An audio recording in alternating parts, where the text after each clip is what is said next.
Speedweek's 1983 showcased the ups and downs of NASCAR Winston Cup racing for Cale Yarborough. Now, to say the week leading up to the race was eventful for Yarborough would be an understatement. Hi, everyone. I'm Steve Burns, and welcome to NASCAR Classics, the 1983 Daytona 500.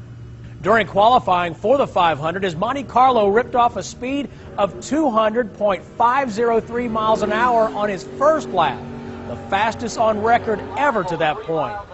On his second lap, Cale wasn't as lucky. His race car was lost. I'll have to take some of the blame for what happened. I figured it was going to be close, so right before I got in the car to go qualify, I beat that spoiler down just a little bit more. The first lap was a good lap, but it was a hairy lap. I knew that I was on the ragged edge. I went in that third turn, and then all of a sudden I felt it getting light, but I still didn't back out. I probably should have, but I figured it would settle back down, but it didn't, and it went up in the air and flipped over and skidded into the wall and slid down to the grass. But the first one was a good one, but that second one would have been a better one, and just wish we could have made it. The accomplishment was bittersweet because qualifying times were tied to the race car. Cale's supposed pole went to Ricky Rudd, who had the second fastest laps. Cale started his backup car, a Pontiac, from the 8th spot for the 25th Daytona 500. We didn't have another Monte Carlo built, and we had a Pontiac that was down at a Hardee's store that was a show car. On show at a Hardee's store. So after we looked over the Monte Carlo and realized that it couldn't be rebuilt or couldn't be fixed, we decided we'd run down to the Hardee's restaurant and get the show car out, which was a Pontiac. Meanwhile, the man who had more seat time on the famed high banks of the Speedway was set to start 17th. Buddy Baker had won the race in 1980 and was driving the famous number 21 of the Wood brothers, who had won their share of races at the Speedway. The scene for a great race was set. When we return on NASCAR Classics, we'll take you to Daytona for the 1983 500.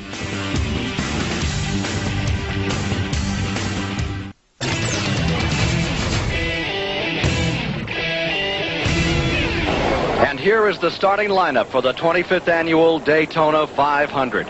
In row number 1, the pole, a record for Chevrolet driver, Virginia's Ricky Rudd at 198 miles an hour. The pride of Chemung, New York, Jeff Bodine in a Pontiac beside him. Row 2, in a 1982 Ford, 83 Ford, the Grand National Champion Dale Earnhardt of 80, and the Renegade from Alabama in a Chevrolet, Neil Bonnet. Row number 3 will be the 1980 champion Buddy Baker and Richard Petty. Going to row 4, Richard's son Kyle and two-time 500 winner Cale Yarborough. Row 5, 1972 Daytona winner A.J. Foyt and Richard Brooks. In row 6, California's Joe Ruttman and Indiana's Mark Martin. Row 7, the Bandit Harry Gant and the 75 champion Benny Parsons. In row 8, the Silver Fox 76 winner David Pearson and Mississippi's Lake Speed. Row 9 is Bill Elliott and Jody Ridley, both from Georgia. In row number 10, Elliott Forbes Robinson of California, Wisconsin's Jim Sauter. Row 11 is Dave Marcus of Wisconsin and the pride of Spokane, Tom Sneva. In row 12, Massachusetts, Ron Bouchard. The CBS camera on board is Tim Richmond on the outside, number 27 with that camera. In row 13, Pennsylvania's Tommy Gale and first-timer Bosco Lowe. In row 14, it's Missouri's Dean Roper and the rookie Ronnie Hopkins. Going to row 15, we come to James Hilton and the rookie Baldwin out of Texas, Rick Baldwin. Row 16, it's Darrell Waltrip, defending national champion, and Phil Parsons back there. Going to row 17, Sterling Marlin and the Chrysler driver, Buddy Arrington in the race. In row 18, Bobby Allison driving Hurt Today and Ronnie Thomas. Row 19 is J.D. McDuffie and Del McCowan. Row 20, It's Lenny Pond and Clark Dwyer. And going to row 21, Terry Labonte of Corpus Christi, Texas, and Jimmy Smut-Means out of Alabama, coming from way out back. Field beginning to roll. David, you called the shot in the 125-mile races. You said turn 2 would be a problem, and indeed it was, with some disastrous crashes. What about today? The wind has changed some, but it is just as stiff. It has changed completely the opposite direction. It's blowing, as I say, into the tribal, into turn 1, and coming out of turn 4, which is a spot that always gives a lot of drivers trouble anyway because of the bump as they go over the infield tunnel. Obviously, we hope it won't be as disastrous as Thursday twin qualifying heats. The field rolls out.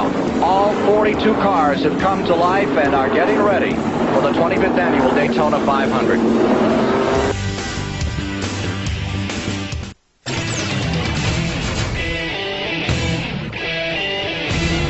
In a lap they will be racing. They are now up on the west end of the speedway. You are inside of Cale Yarborough's car, and we have a little surprise for you today. Cale Yarborough, can you hear us? This is Ken Squire.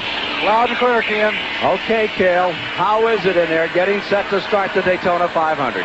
Well, everything looks pretty good right now. The racetrack has a lot of sand on it. Looks like it's going to be a little dusty for the first few laps.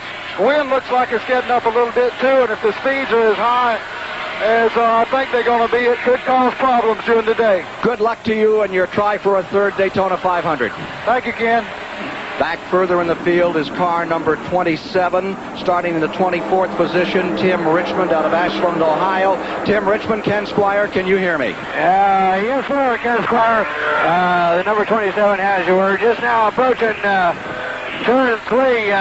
We'll be starting this race when we come down for the flag in second gear, so we're sitting back here in a position and we don't want to make a move too quick. We've got some cars around that we don't know their situation, so we're just now coming into turn 4. Good luck to you, Tim. Have a great day.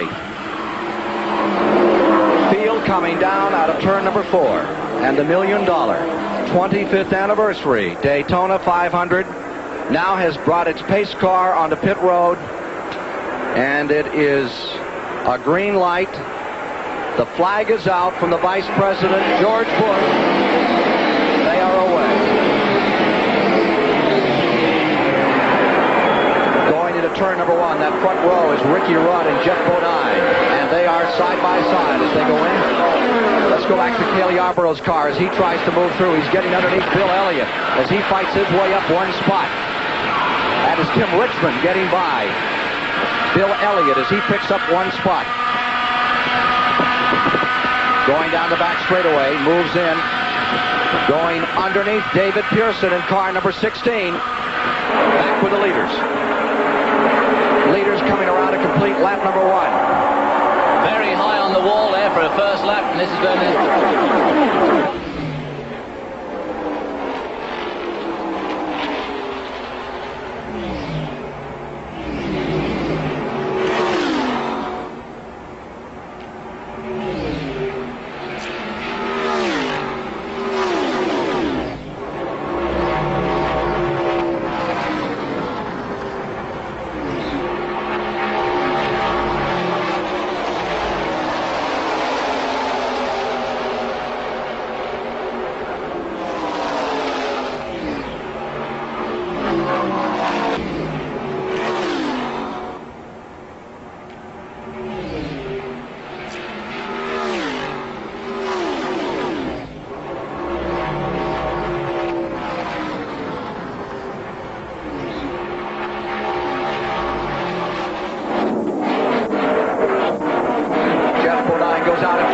Richard Petty down to the inside. Earnhardt is second. Petty lies third.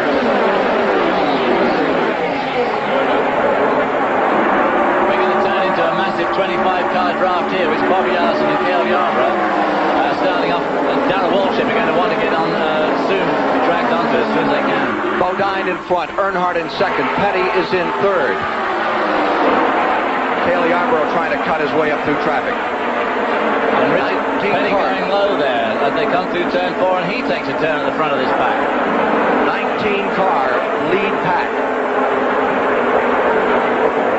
At the stripe. Petty goes into first.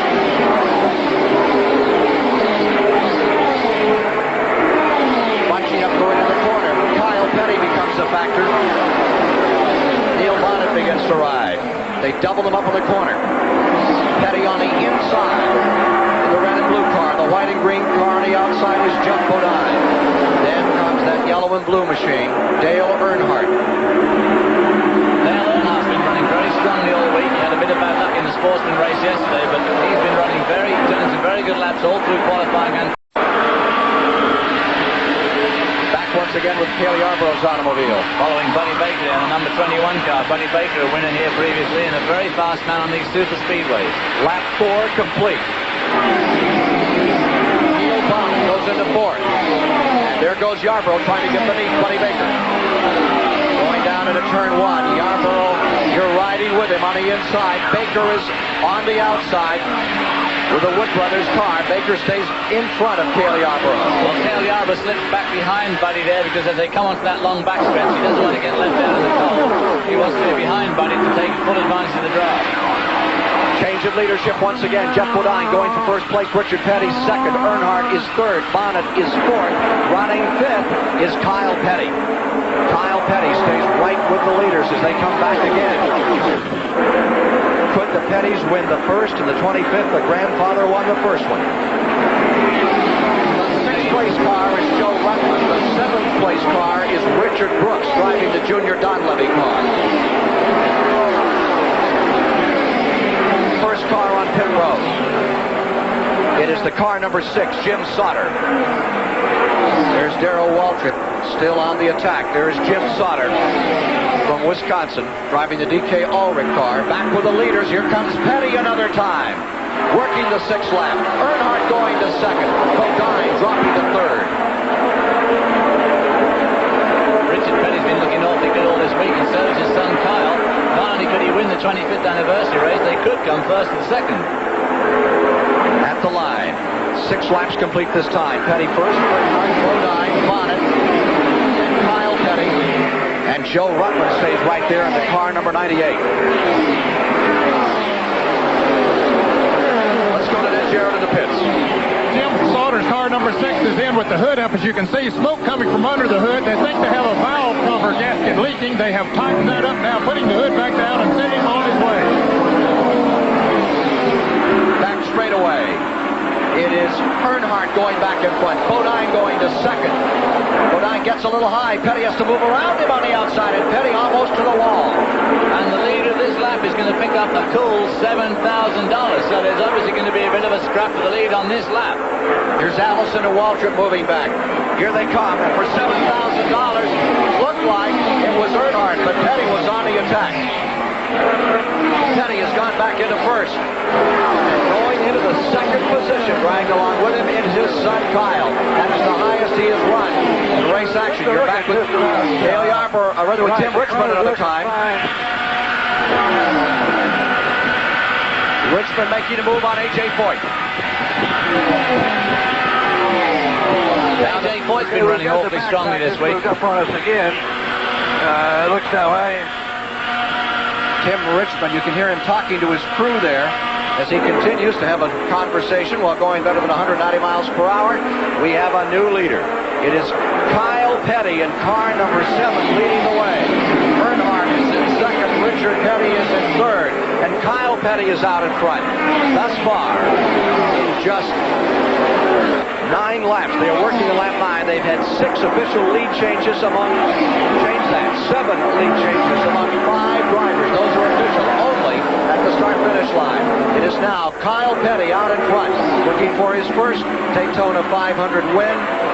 His father, the 7-time Daytona champion, lying third in the field. I can't help feeling it must be a very peculiar feeling to be out there knowing that's your son just 2 cars in front of you driving such breakneck speed as this. A little noisy down there. Kyle Petty continues to lead. Richard told me the other night that if it got down to it between him and his son, neither would live. But he said if you had to write a story about it, wouldn't it be grand? If the grandfather could win the first one, he won 7, and the 25th could be won by Kyle. Kyle Petty now in front. Earnhardt hangs right on to the second place. Richard Petty maintaining third. The one to watch is Neil Bonnet. He's had an incredible week. He maintains fourth. Going in the fifth position, it is Joe Ruttman. Ruttman hangs on in fifth. Bodine has been relegated to sixth, and back to seventh goes car number 90. That is Richard Brooks. Let's go to Larry Newbert. With Gary Nelson, Bobby Allison's crew chief, are you making the progress, Gary, that you felt you need to make to this point? Well, we're 7 seconds behind the leaders right now. That's pretty good considering how far back we started. If we could catch the lead draft, we'd feel a lot better. We're doing well. Bobby's had to run the car pretty hard. Is he punishing it? No, he's being pretty careful. He said the car was a little bit on the loose side. We're going to have to adjust for that as soon as we get a pit stop there. But he's pretty comfortable. Action coming up at the Illinois pit road with Ned Jarrett. Right now, Larry Newbert, we're looking at Jim Sauter, who is back in the pit. They've had to pull the valve cover off the right side of the engine and replace the gasket on it, so he's losing a lot of time here in the early going. We have a report that Phil Parsons, who started far back in the field, but has followed Bobby Allison up through the back, might be coming in. We'll keep check on that.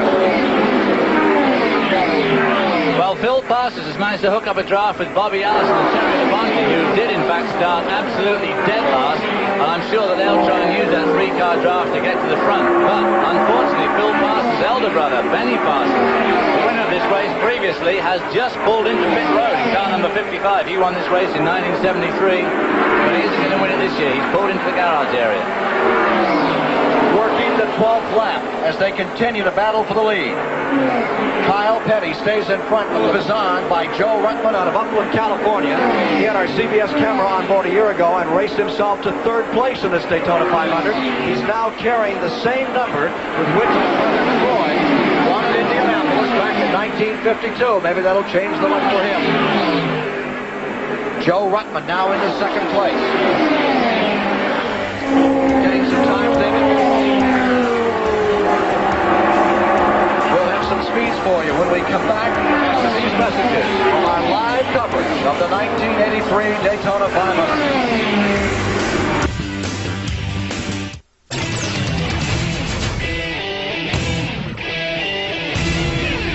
After 10 laps, the speed was averaging 191 miles per hour with Joe Ruttman now the leader. Kale Yarborough, as you see, has pulled up into the fourth position, and they switch positions again. Kyle Petty into the lead, Richard Petty going to second. Let's go to Ned Jarrett. The first car in the garage area is Benny Parsons, the 1975 winner. We reported a moment ago that Phil Parsons might be coming in, but it was Benny. Benny, what was the problem? It lost a cylinder right off, Ned, and started dropping back, and then it started running on less than 7 cylinders. And I just felt like it wasn't going to last 500 miles, so the safest place I could be for everybody concerned was in here. Benny, after you get your adrenaline up and really keyed up for this race has to be very disappointing. I just might hit you right in the nose. I'm sorry, man. I mean, that's how bad it is. Well, Benny, we're sorry to see you. Better luck next time. Back straightaway. Leaders. The Pettys of Level Cross, North Carolina. It is car number 7 and 43. Kyle Petty and his dad running nose to tail. And here is Terry Labonte, who has been just splitting this field as he's moved all the way from the back. Terry Labonte started 41st out here. Terry Labonte had bad luck in the qualifying race. In fact, his engine wouldn't start at all. But of course, the organisers have the discretion to put in a couple of cars. They put him in, and he's come right from dead last. And he and Bobby Allison are now having a good drafting match to try and pull themselves up to this lead bunch. Unofficially running in the 20th position. Buddy Arrington's car getting lapped. Once again, you're inside the Daytona 500 live pictures down that back straightaway. Looks like Jeff Bodine's car right behind him. Have another car pulling on pit road. It's Jody Ridley, car number 84. Has his own team this year, Jody Ridley. Last year drove the number 90, now being driven by Richard Brooks. Richard Brooks is up to third place at number 90.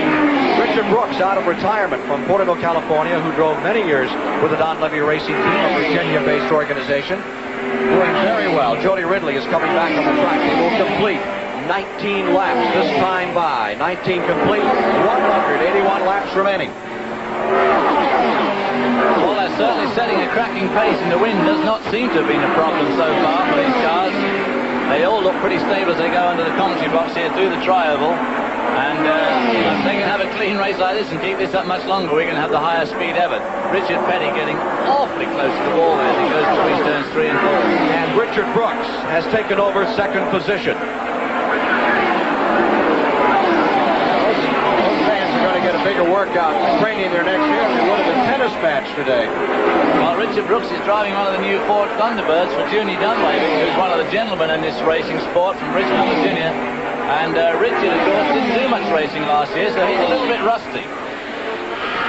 In the back straightaway, Kyle Petty has dropped back to third.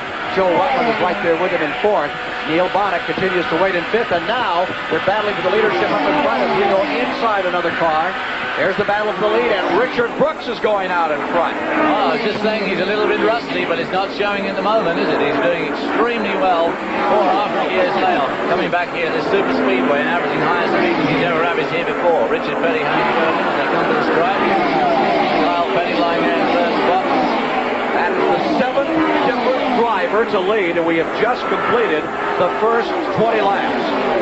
50 miles are down, 450 miles to go, and Richard Brooks came on as rookie of the year when he started, had a terrible crash in Talladega, Alabama a few years ago, and won the Grand National race. Here's Petty coming back. Petty on the hunt into turn 3, and Kyle Petty right with it. Father and son going into turn number 3, nearly 200 miles an hour. They're averaging out here for those first 10 laps over 191 miles an hour. And of course they came up from a very slow start, going only about 90 to 100, and they came to the line. Here's Kyle trading a little with Richard Brooks on the outside as they go to the trioval.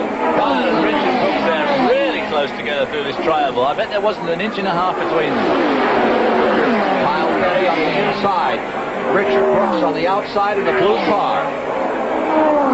Watching the line fourth is Joe Rutland. Fifth continues to be Bonnet. Sixth is Earnhardt, and seventh right now belongs to Cale Yarborough. Here's Richard Petty out in front, fighting with his own son in this race. We asked Richard Petty earlier what it's like racing against your son in this 500. When I'm on the racetrack or in the race, then my first concern is not me as much as it is him. You know, if he was another in our car driving with somebody else's name, then I probably wouldn't pay that much attention. But being he is your son, I guess it'd be hard for a father not to have some kind of feelings all the way down the line. I thought the great line about that was Cale Yarborough's line the other day, David. Yeah, when he was asked how he felt about his son's race, he said, well, all my sons are daughters, so I'm in good shape. But these days of women's live, you never can be sure. But I tell you what, that last lap by Richard Petty was at a cool 194 miles an hour. And just look at the lead he's got by NASCAR standards. That is enormous. It must be all of about 6 car lengths. Richard Petty has been on a losing streak for 41 straight races. Now he's trying to put it all back together. We'll be back with more live coverage of the Daytona 500 after this word from your local station.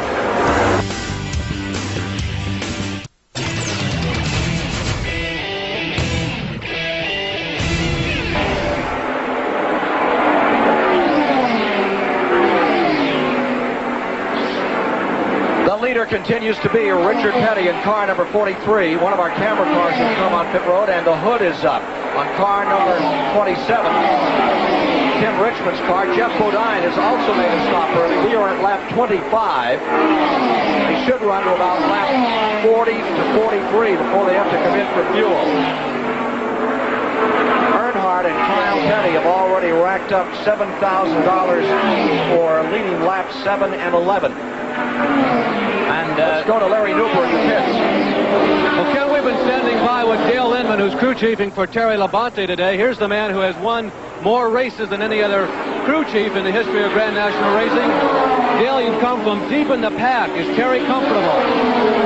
The car's got real loose with us last 2 or 3 laps. I don't know whether we got a tire going down or whether we just need to make some adjustments to try to help him. But he runs pretty good by himself, but when he gets close to a car, he just can't do nothing. As long as we stay green, will you stay out there and hope for a yellow? As long as we stay green, will you stay out there and hope for a yellow? Unless he comes in. Dale Inman with the man, the youngest man to ever win over $1 million stock car racing. The problem with coming in, of course, on the green is that you lose so much. You can lose a lap just like that, and they're so hard to get back. Richard Petty continuing to bust through traffic up in turn 3. Dale Yarborough still stays right in there, running just outside of the top 5. Back in 7th spot at the moment, Dale Yarborough. Elliot Forbes Robinson's last year's SCCA Trans Am champion was just passed by Dale Yarborough there. It looks like he's heading for pit road. Dale Yarborough up to 6th now, just past the Earnhardt car. There you see him right in front of him, Neil Bonnet in the Warner Hodgson car. Neil Bonnet, of course, had a great week so far. He's won one of the qualifying races, and he won the Busch Clash, netting himself a fairly substantial amount of money before this race even started. Now Tim Richmond's car is being rolled back on pit road, and let's go down and get a word of Tim Richmond. Let's go to Larry Newbert. Tim Richmond has been pulled out of this race. The car is being shoved back behind the pit wall. Richmond was running competitively in the lead draft. He completely cracked the hand. Tim, what happened? The car at the start of the race really was going well. You know, the car was working right. We were moving up pretty quick to the front. You know, if things were staying like that all day, I think we had a good shot. But the thing broke ahead, started to crack ahead about 8 laps prior to coming into the pits. And Tim, earlier this week we've had a lot of problems with wind gusting on the racetrack, cars getting out of control. Is it more stable out today than it's been earlier this week?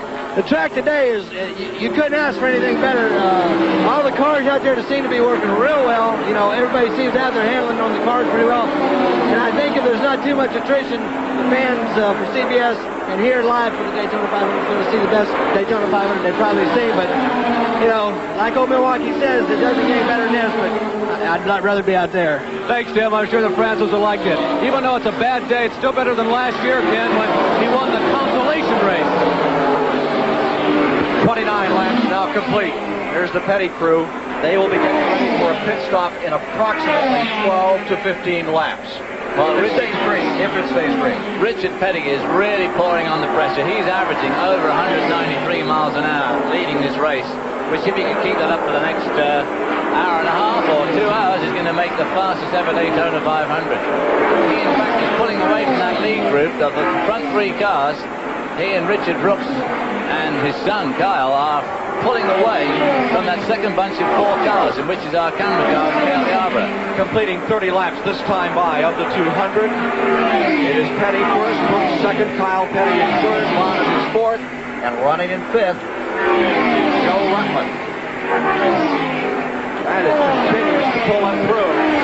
22 seconds back is car number 44. Terry Labonte, the Billy Hagan car, is really running well. Could come right up through with one caution. He would definitely be in the hunt.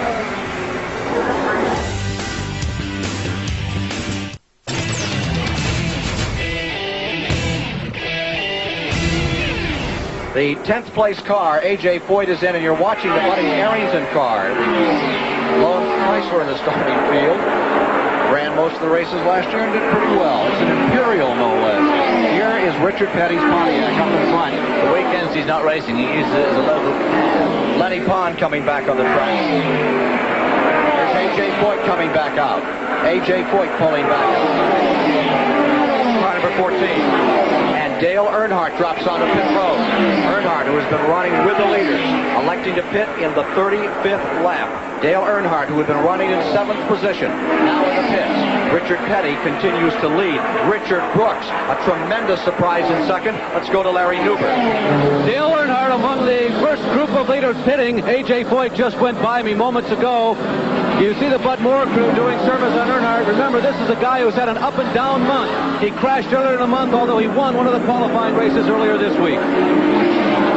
Richard Petty leading. The average speed through the first 30 laps was 192.308. That is not a record.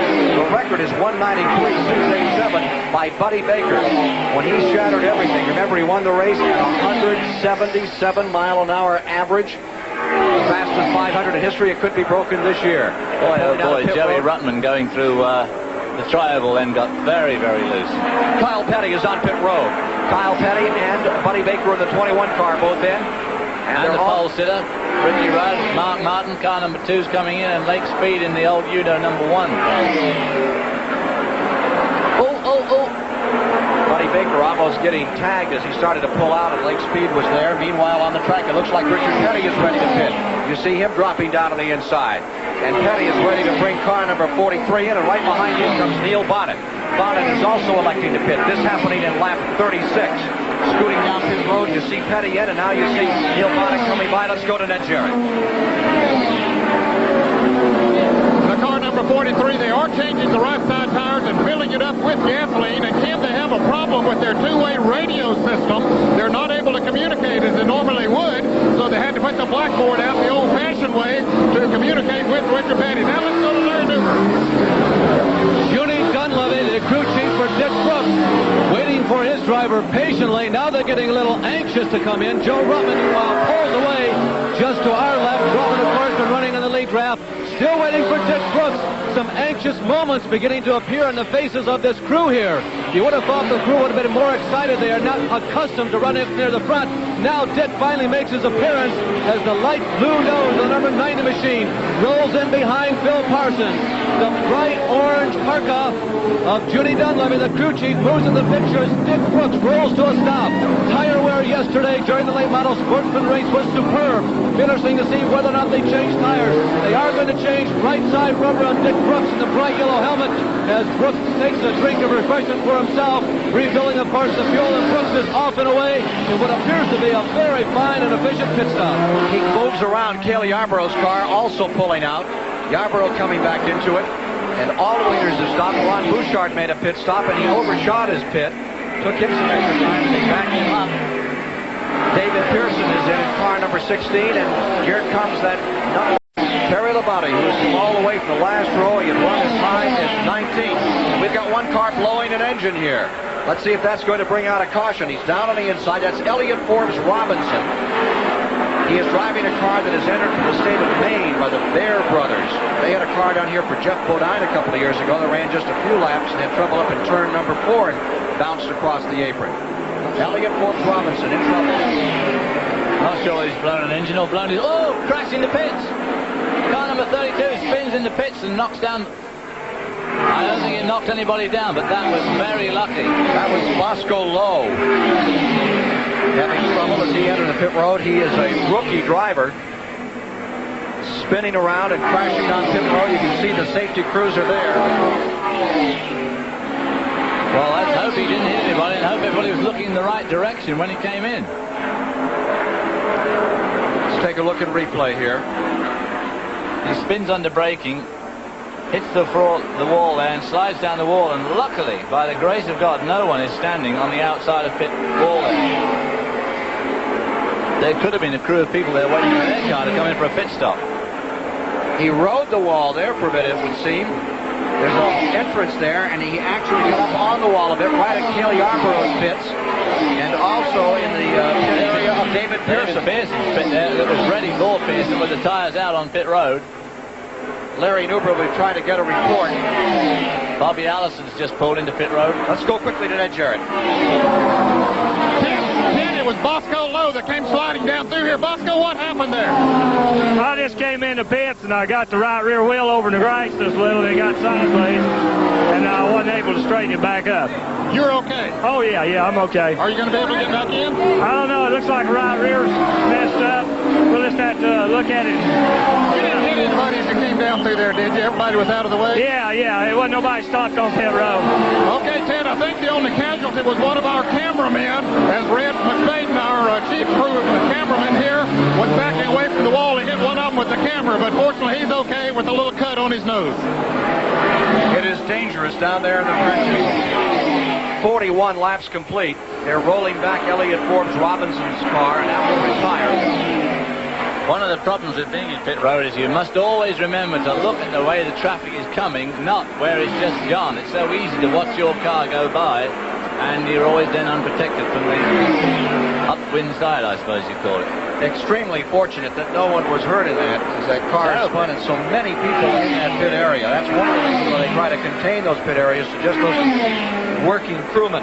Richard Petty is in front. Richard Brooks has sustained second place. Joe Ruttman is in third. Neil Bonnet is in fourth, and Dale Earnhardt is in fifth. Those are the front five with 42 laps complete. Let's go to Larry Newber. Some 20 laps ago, one of our front row starters, Jeff Bodine, put himself at a tremendous disadvantage for the rest of the race. He lost a lap in the first 100 miles of this event. The reason? A chassis problem, and I would suggest that it was a major chassis adjustment that they needed. You see how this tire is peeled? Believe it or not, Bodine was out racing on the speedway trying to go 190 miles per hour on this right front tire. Not a very safe condition. That is for sure. He obviously had the wrong weight jack in the chassis. At least these NASCAR cars are very easily adjustable in the pits. That's why you see these guys, the mechanics, lean in the window or under the hood, and they can adjust the weight across the corner of these cars, which takes away that sort of problem. We have a new record at 40 laps, and we're inside of Cale Yarborough's car. We have a new record at 193.133 miles per hour.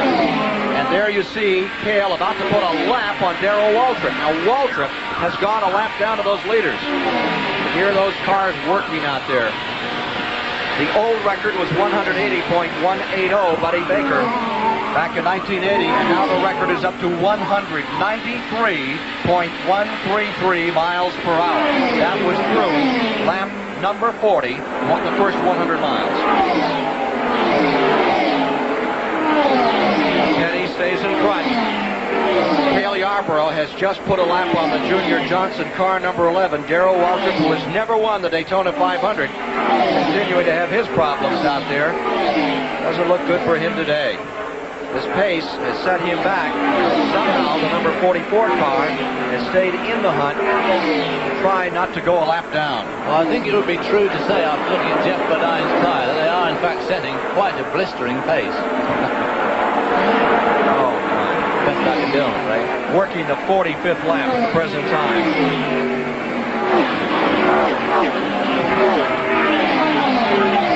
Well, make no mistake about it. Back in 1979, Richard Petty had lost a ton of races, over 40.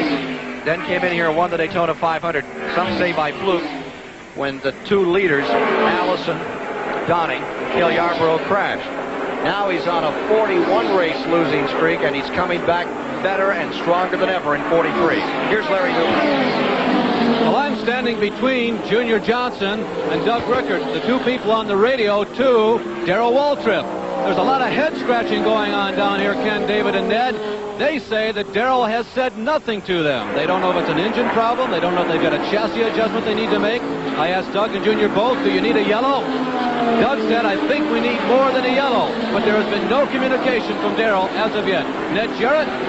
Well, Larry, there was one more minor casualty in that skirmish when Bosco Lowe slid down pit road. One of the still photographers here in the pits, his leg was injured. The emergency medical team was right on the scene here, and they are administering to him right now. But other than that, everything is okay as far as that particular situation is concerned.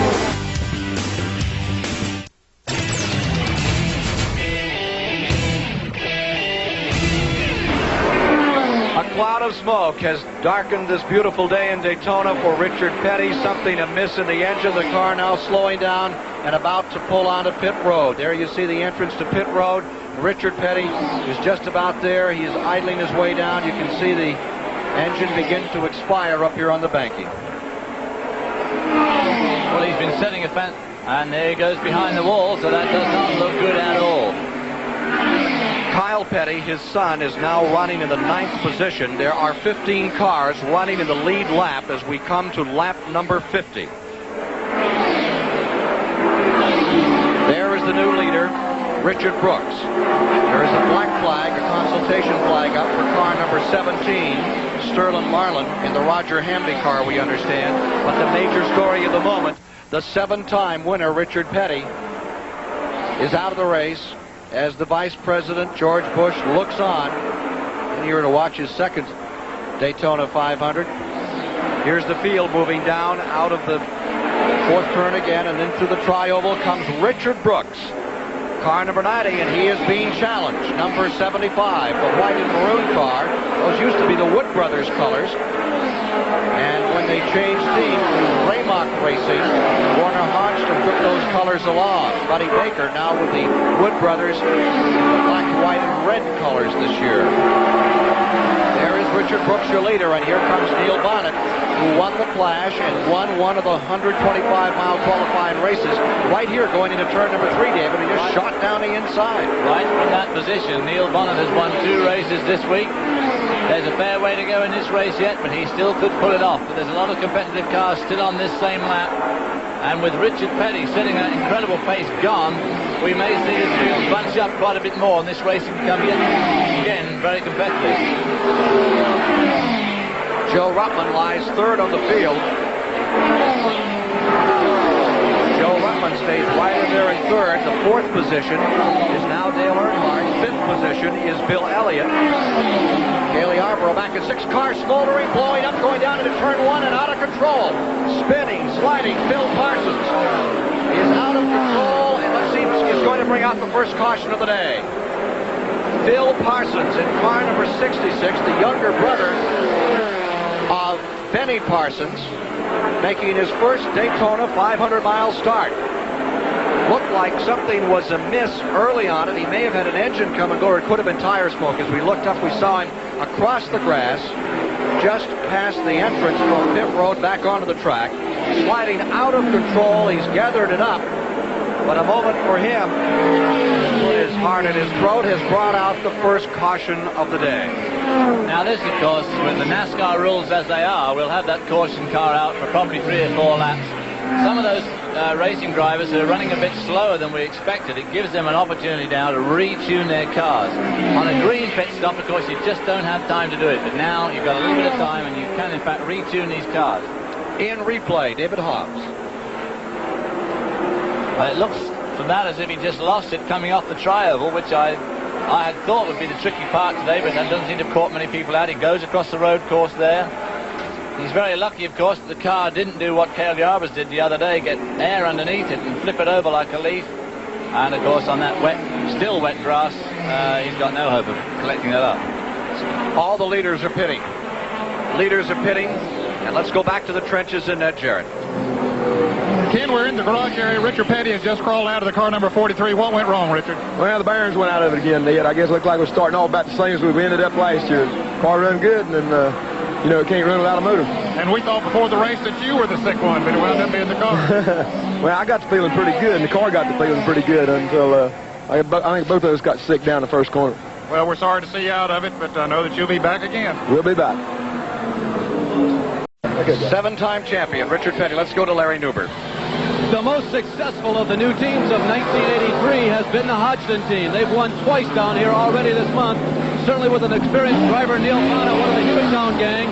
They made a very regular pit stop for them under the caution flag. They've been able to stay on the lead lap all day long, and looking at all the faces here in the area, Butch Mock, Barbara Hilley, the people who were with this team a year ago before Warner Hodgson came in, they look pretty confident right now, Ken and David.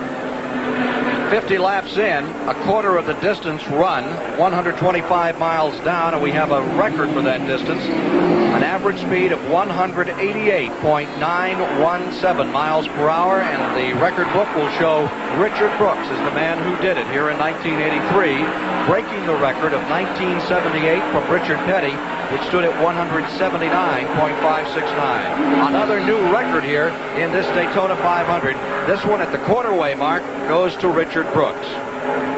Well, this caution flag, of course, will probably upset that, but he could still stay within the record as long as they don't keep the caution car out too long.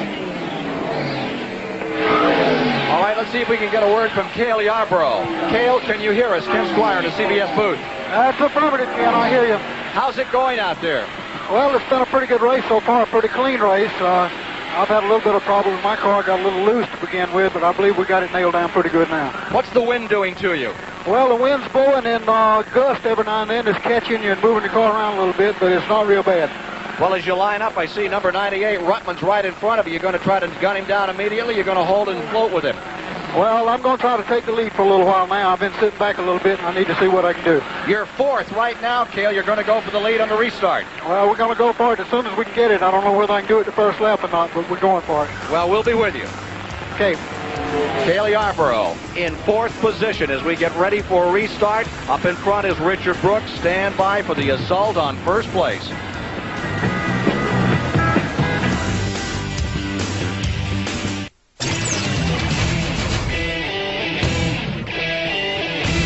Phil Parsons from just a moment ago coming in.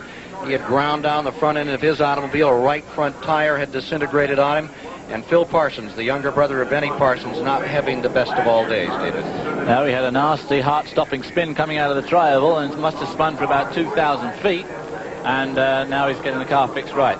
Understand there may be some driver changes. Let's go to Ned Jarrett for that story. Well, Ken, there really have been a lot of driver changes since the last race last November on the Grand National Circuit. And one of those was Buddy Baker going with the car number 21, the Wood brothers. They've had several top drivers. They're past winners here at Daytona with that car number 21. And sometimes you wonder why a team might choose a particular driver. And such was the case when the Wood brothers named Buddy Baker. Really, it shocked the people in the racing world.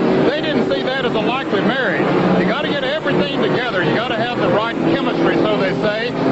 The driver has to be able to communicate well with the team, and everybody just has to gel together before they can put forth a winning effort. And some people didn't see that in this particular team. But when you look at the fact that the Wood brothers' strong suit in the past has been on super speedways, Buddy Baker's strong suit has been on super speedways. So you put that together, and it is a likely marriage. And then also the Wood brothers like to set the car up the way they want it. They don't care about much input from the driver as far as the chassis setup is concerned. Buddy Baker has never claimed to know a whole lot about the chassis of an automobile, so he just gets out there and drives it. So there again, that makes for a likely marriage, and we can see for their performance here today that it's working well in their first race. Now, Larry Newber has some views on another driver change. Well, Ned, Neil Bonnet is the kind of guy who likes to give a lot of input. He spent quite a number of years as an apprentice on the short tracks in Alabama.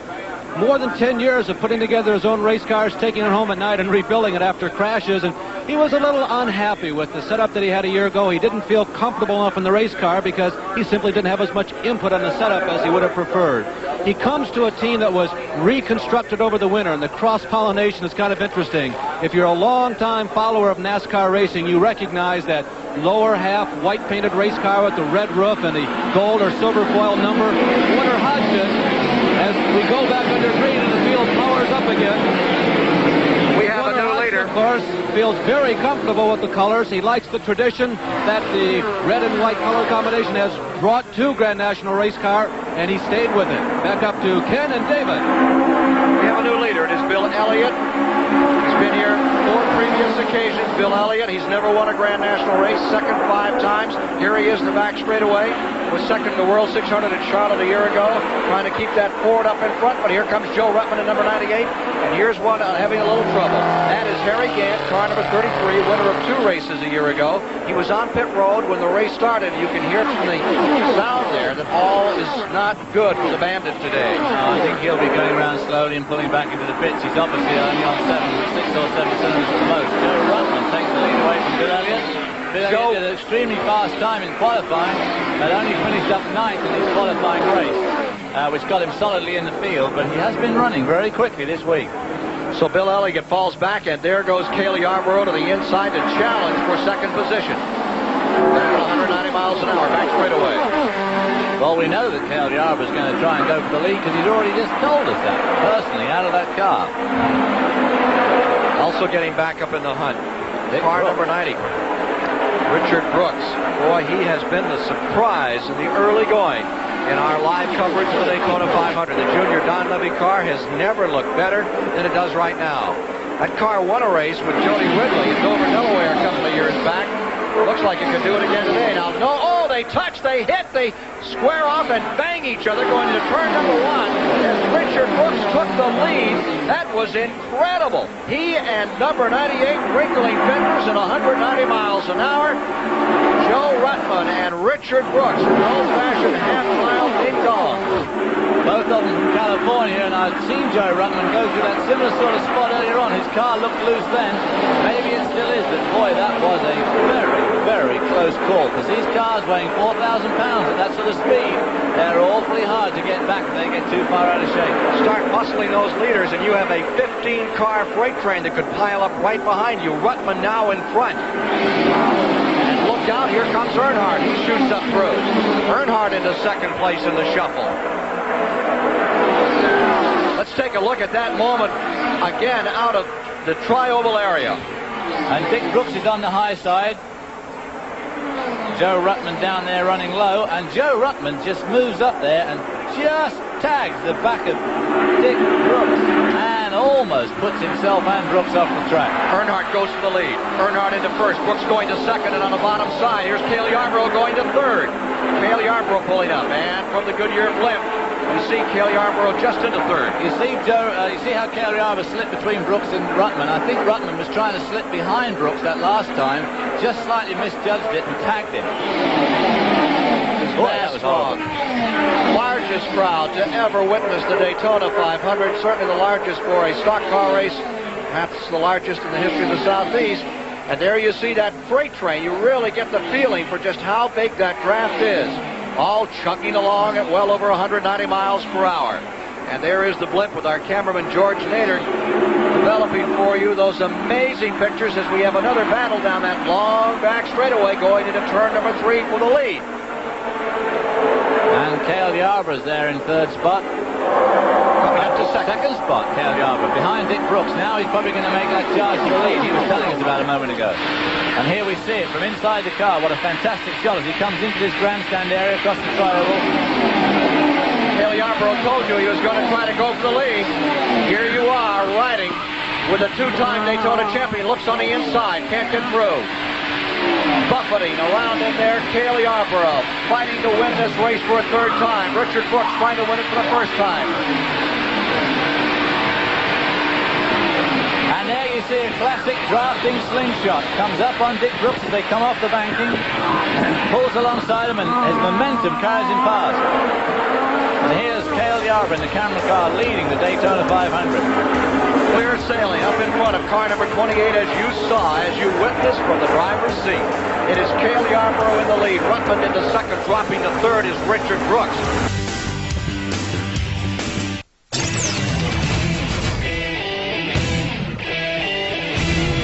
Float engine on Earnhardt. Earnhardt expires right in the tri-oval. Big cloud of smoke. He's up against the wall. Caution is on the track, second time. Oh, talk about a moment. The fourth place car, Dale Earnhardt in the Bud Moore Ford. Remember that Bud Moore won this race with Bobby Allison. Looked like they were going to bundle the field up. All the action is right up among those leaders. Busting down the back straightaway, they're coming around. They have to race back to the line. And Richard Brooks wants to be out in front as he comes to the stripe. But only some people seem to be racing. Here's Richard Brooks coming down the line, and here's one car trying to get in front of him. Oh, in trouble. That's Darrell Waltrip. It is Waltrip. Out of control. He slams the wall. He's gonna get Undercut, and he almost nails Yarborough. I don't understand. He may have been trying to make up a lap. I think he was trying to make up a lap. That's exactly what it was. Yep. Darrell Waltrip was trying to make up a lap. And so was Lake Speed in the number 1 car. Lake Speed was the one who set all that off. Cale Yarborough and the other 3 guys had decided to settle for their positions as they came round to the flag, but the heroes running a lap down had decided to make it back. Let's talk to Cale Yarborough. Cale Yarborough, can you hear us? I hear you, Ken. Go ahead. Looked like that. Did you think that a number 11 car was going to take you out? I didn't miss him by about an inch. That was mighty close. Have you ever had one closer that you got away from? I don't think so. That's pretty close. What happened out there, Cale? It looked like you had slowed down and they were trying to make up a lap. Yeah, I had slowed down, and I don't know what happened to Waltrip. He was on the straightaway here and just turned sideways. I don't really know what happened. We're taking a look in replay right now at what happened, and he actually came off too hot. He tried to miss Richard Brooks, hit the brakes. Brooks was directly in front of him. The car lifts. The guy that caused all the trouble there basically was Lake Speed, though, who got in front, who came down under Dick Brooks, pushed him sway up, which probably caused Richard Brooks to lift out. Darrell Waltrip was catching Richard Brooks hand over fist, and suddenly the track's all blocked. But that's that old business about racing back to the line again, David. Exactly. I just cannot see the sense in it. I really can't. I've said it before, and the NASCAR officials argue, and to me, it's a totally erroneous way to go about things. Darrell Waltrip is still in car number 11. He has taken an awful hard hit. Bobby Allison crashed there a few days ago. Let's go to Ned Jarrett. Ken, as you can see from the right side of that car, it is really banged up on both ends. Part of his crew members are out there now, along with the paramedics. to get Darrell out of the car. Of course, he's sitting still on part of the racetrack, so it's very smart for him not to get out while the cars are still out there, even though they have slowed down. The defending national champion, winner of 12 Grand National races last year, out of control, out of turn number 2. You could see him hit the binders. He did not want to take out Richard Brooks, and he was trying to avoid him, and the car broke away. It slid down through. That's that business of running back to the flag. The leaders had all slowed down to hold positions. Lake Speed in the Haas Ellington car number 1. He and Waltrip elected to try to make up a lap, and here we are. At this stage of the game, any safety crews that are going to get any driver out of the car are going to put a neck brace on the driver before they remove him from the car in case there's a fracture there, or to try and hold his head steady while they get him out of the car. I think we're going to have to go back to when Dale Earnhardt had the problem, and if we follow the lap around there, we can see exactly what happened on the back straight. It confused me a bit watching it for the first time, but on the second replay, if we have a look at it later on, we can see just what exactly happened. The 3 leaders did in fact back right out of it, and they were suddenly passed by people who were a long way behind. We can look again at a replay of what happened here. I believe lap 64 is the mark. See, Lake Speed actually has come from nowhere. He moves up in front of Brooks, who I sure lifts out of it, and Darrell, who is right behind Brooks, has absolutely got nowhere to go. Brooks was... I do believe that number 90 had slowed down considerably by that time anyway. I just think they were both trying to find some holes and getting back to the line. That's what happened. Darrell Waltrip, who has been racing here since... This is the lucky bit right here. Look at this as he slides up right under our camera car. I mean, to get that car back from that angle, Cale Yarber's arms must have been just going like a one-arm paper hanger in a gale, I can tell you. Just a lot of action going on in there. And just as fortunate was Joe Ruttman in the 98. Right behind him, yeah. I mean, he was simply blessed. There was no maneuver he could make. All he could do was take the deep breath and pray that it didn't collect him. 1973 was when Darrell Waltrip first came to Daytona, and he has never won this race. Of course, he was second here in that dramatic finish when Richard Petty won in 1979, but he has had a disastrous crash, wicked-looking thing, in turn number 4. That has collected several cars. It took one of the sportsman cars yesterday and tore it up and flipped it over 2 or 3 times, and it's right where Bobby Allison entered the clash a week ago. Allison driving with his ribs all taped up today, still trying to remove Darrell Waltrip, defending national champion, from car number 11. Let's go to Ned Jarrett. Andy Battle, Dale Earnhardt, who was just out of the race. Dale, first tell us your problems, and then we're going to look at a replay of that accident and get your views on it. Well, my problem was bearings come out of the engine, I reckon. You know, it started smoking there, and I cut it off, so I reckon that's what happened to it. It was just the engine problems. They didn't throw any oil out, I don't believe. Okay, here's the replay now of the accident that involved Darrell Waltrip as he came around. He looks like he just dodged and missed Brooks when Brooks got out of the gas, and he was had his momentum up and lost the car. That's a pretty bad crash when you hit the wall right there going fast as he was. Do you think it had anything to do with the oil or anything that you might have put on the truck? I don't think there was no oil down. I was, you know, like I say, out of the throttle and run along there pretty smooth, and I don't think no oil come out of my car right there. It smoked on down the straightaway where it started smoking. It was still running at that point for the flag. Well, here's the wreckers as they are hooking up, and the paramedics out there, of course, that they're attending to Darrell Waltrip. Back to you, Ken. The oil from the Earnhardt engine came after the start-finish line. He did not blow till he was right at the start-finish line, and this shunt started way up. He did a great job, too, because he stayed right up close to the wall to try and keep out of everybody else's way. And the guy that was behind him, I don't even know who was exactly right behind him at the time, but he must have had a really hard stopper as well. Well, the Franklin, Tennessee driver, Darrell Waltrip, has been removed from his car and is now being taken to the field hospital here at the Daytona International Speedway. The driver, who's won $3,488,000, will not come up with any dollars today for the effort in this 500-mile event. We'll be back with more live coverage of the Daytona 500 after this word from your local station.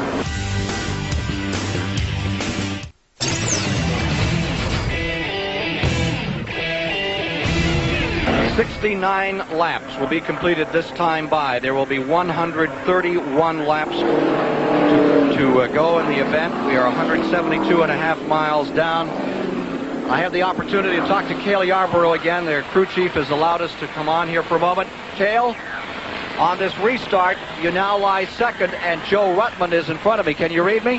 10-4, I'll read you loud and clear. Okay, will you take an immediate shot, a slingshot coming out of the tri-oval to get him? You're going to wait on him a little. Well, I'll have to wait and see what it looks like, but I'm going to try to go back to the lead as quick as possible. Cale, were you near the incident with 90 and 28 actually touched coming out of the tri-oval? I thought you were right in there with them. Yeah, I saw that. That was mighty close. Now, is that car right in front of you, 98, really loose out there?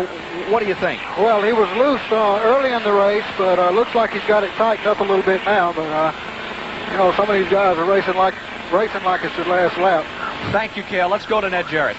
Ken, we're standing by with Hall of Fame member Junior Johnson, who owns the car that Darrell Waltrip just had the tremendous accident in. Junior, you just walked out of the hospital. You had talked with Darrell? Well, Jeff had talked with him. He was at the car, and I was with Stevie here in the hospital.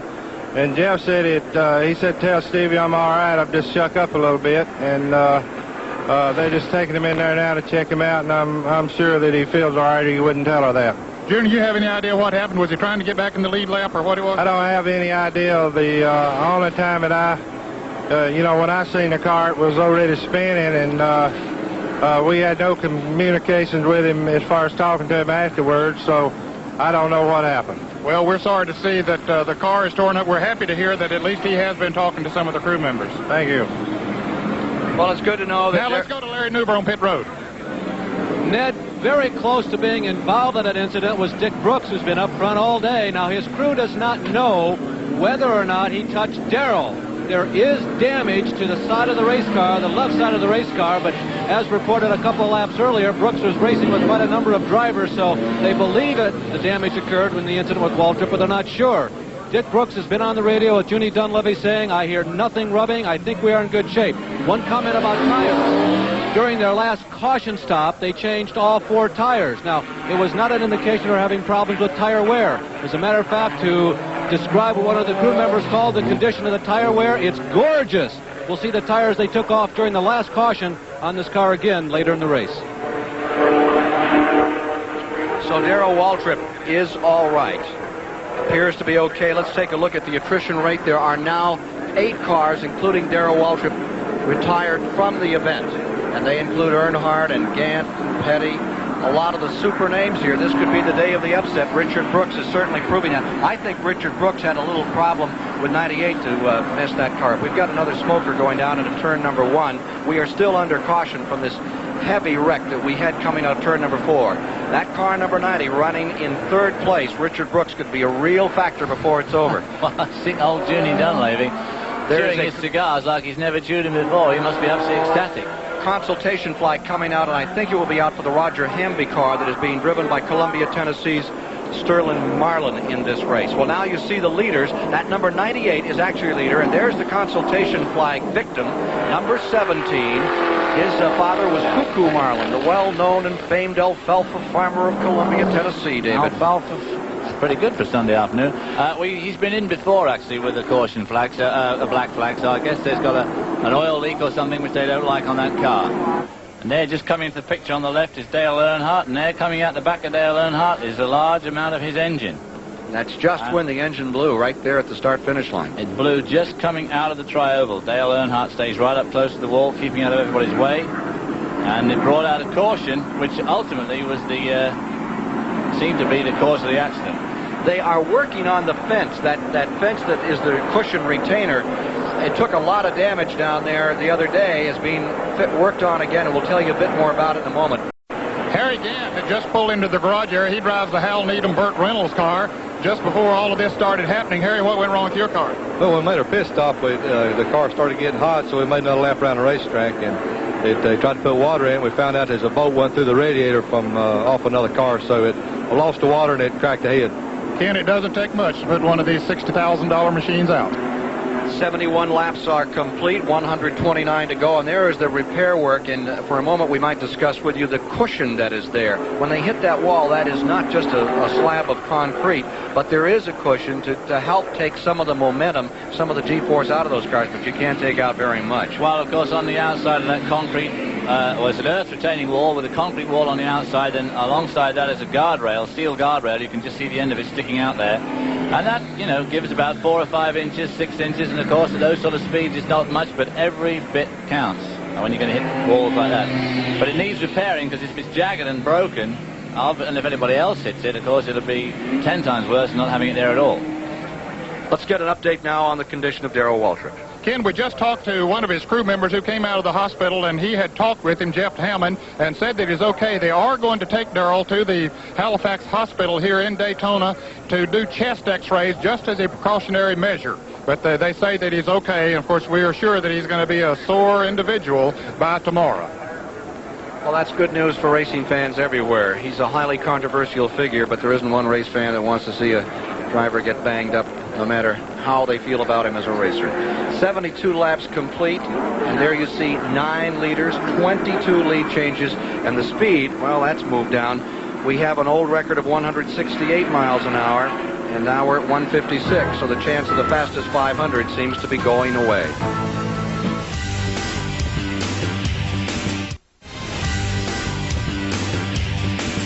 Welcome back to NASCAR Classics, the 1983 Daytona 500. I'm Steve Burns.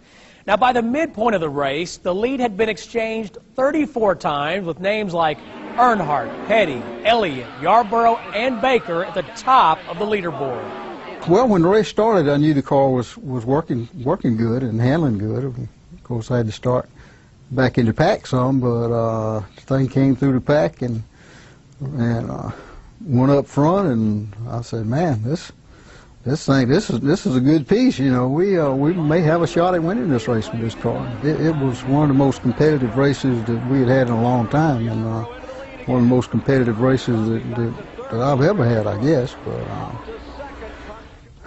you know, we fought through the whole thing and seemed to get better as the race went on. Cale and Buddy were primed to fight it out in the second half of the 500-miler. Let's take you back to the action. Cale, you took a shot at the lead with Joe Ruttman. You pulled it off a while, pulled back. Are you running your kind of race, or are they just running with you, running around you out there? Are you where you want to be? Well, I'm where I want to be, Ken. You know, I'm right here with the leaders, and it's still early in the race, and if I just stay right here, we'll be okay. Hey, what's the story on Richard Brooks in number 90? He's running fantastically today. That car is really strong and handling real well. He's doing a good job. Also, we're really surprised about Warner Hodgson's car. It has stayed well and stayed tough the entire distance. That car looks like it could give you a lot of trouble if we get down to a white flag situation. Well, we'll have to see. This car is running pretty good, too. We're just kind of biding our time right now. I don't know what will happen when it gets down close to the end, but I'm satisfied right now. Are the gauges okay in 28? Everything looks real good right now. Thanks again, Cale. Okay, Ken. Darrell Walter wasn't hurt bad, was he? No, he wasn't. The late report is that they're taking him for some more x-rays over to the Halifax Hospital, but he was verbal. He was talking to his folks and told him to remind his wife, Stevie, that he was okay. So things look good for him, Dale. That's good. 111 laps complete, and we'll see you a bit later. And let's take a look at how that race cam operates for just a moment out here. There you see the folks watching. They have a joystick in there. George Raffi, our cameraman, just operates that stick. He can move the camera. Now watch his hand, and you'll see the camera move. There he is, peeking out the front. And he can turn around and look out the back. What every driver needs, David. Yeah, especially on rush hour on the freeway. You could do it with an eye in every direction like that. That is fed up to a device in the sky antenna. Good afternoon, George. Great job. I'll tell you, the CBS crew has been outstanding. We have had terrible weather for 2 weeks and getting set up, and it's a little like bringing in Ringling Brothers compounded about 18 times to make all this work, and Walter File and the folks have done a magnificent job under terrible conditions, but now weather has come out perfect. Just a great day. Let's go to Larry Nuber with Jeff Bodine. Jeff, you guys were fast today, weren't you? I'm real happy the way the car was working. Gatorade Pontiac was handling beautiful. We had a few tire problems. I don't know if we were running over something out there. The first time was the right front, then it was the right rear, so I think we were running over something on the racetrack. Wasn't set up then. I don't believe so, because it wasn't the same tire each time, so I think we were just running over something.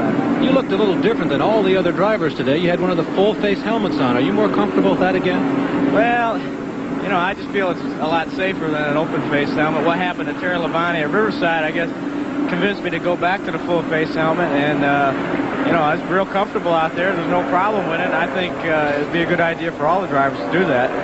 I like to say hi to my younger son, Matthew. He's back home, and tell him we'll be home in a couple days. Has Cliff Stewart said anything to you about that $10,000 bet that you lost for him? No, that was all Cliff's doing. He was having a lot of fun, and that's what he gets out of racing, is a lot of fun, and the bet applied no extra pressure to us to get the pole. We're off a little bit that day, and we'll come back and try it again. He bet another crew that you would be on the pole, didn't he? Who was that?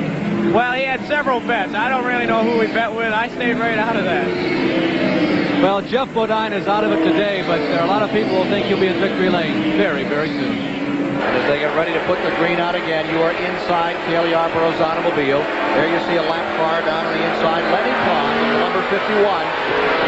Lap cars are down on the inside. Cars the lead lap on the outside. Cale moves off the tri-oval just a little. Lenny Pond tries to move around another car, 64 Tommy Gale in front of him. And he swings on by another lap machine on the inside. As they dive into turn number 1 and get her up to full speed. Pond directly in front, a lap car of Cale Yarborough. He goes by Dean Roper. Cale will want to get by number 51. There he goes now, so he can maintain contact with that lead group. You don't want to lose contact at this stage of the race for those people.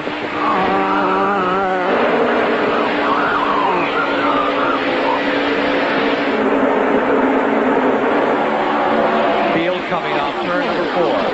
Car up in front is on the tail end of the lead lap. That is Lake Speed, Mississippi driver, on the tail end of the lead lap. They're trying to put him a lap down. Ruttman goes through. Richard Brooks goes through.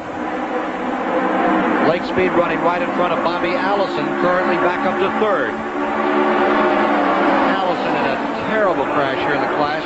Right in the wall and almost the identical point to where Darrell Waltrip crashed earlier today. Richard Brooks has done it again. 21. Buddy Baker on the move. He is now right behind Bill Elliott. They come running in about 9th spot, but he's been running strongly all afternoon. He's taken his share. He has led some laps here this afternoon. He's coming up on the inside there. 8 cars in the lead lap. 116 laps have been completed. 116 complete, 84 to go. So there's Richard Brooks. Who would have thought it? There was one nobody was talking about this week, David. Who would have thought it? And how many believe it? Richard Brooks. Who would have thought 20 years ago that Richard Brooks would be leading this race? Not for long. Joe Ruttman there, coming up on the inside. Neil Bonnet there, lying in 3rd spot. Richard Brooks goes high on the banking. Lead changes simply remarkable here today. Look out for Bonnet in 3rd. All bunched up. Cale Yarborough line there, 4th spot, just right behind Neil Bonnet, and right behind him is Bobby Allison, car number 22. Up to 6th spot moves Buddy Baker in the other Ford, number 21, the Wood Brothers car. Old song, some days are diamond, some days are stone. It's certainly been true for Bobby Allison. He won just about everything here a year ago.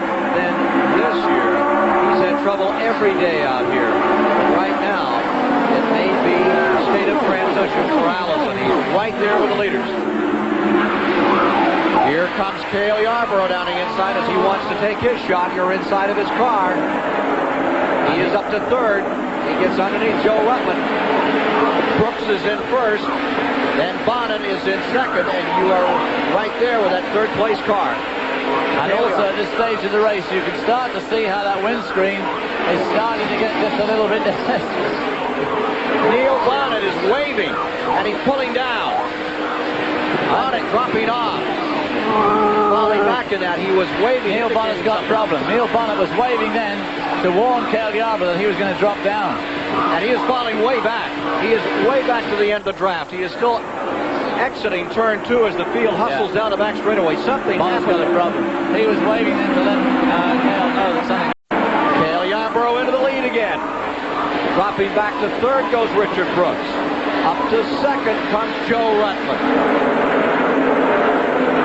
And something amiss on car number 75 for Neil Bonnet. He has dropped off the lead and he is going to pit. He's going to pit, I believe, just in front of him.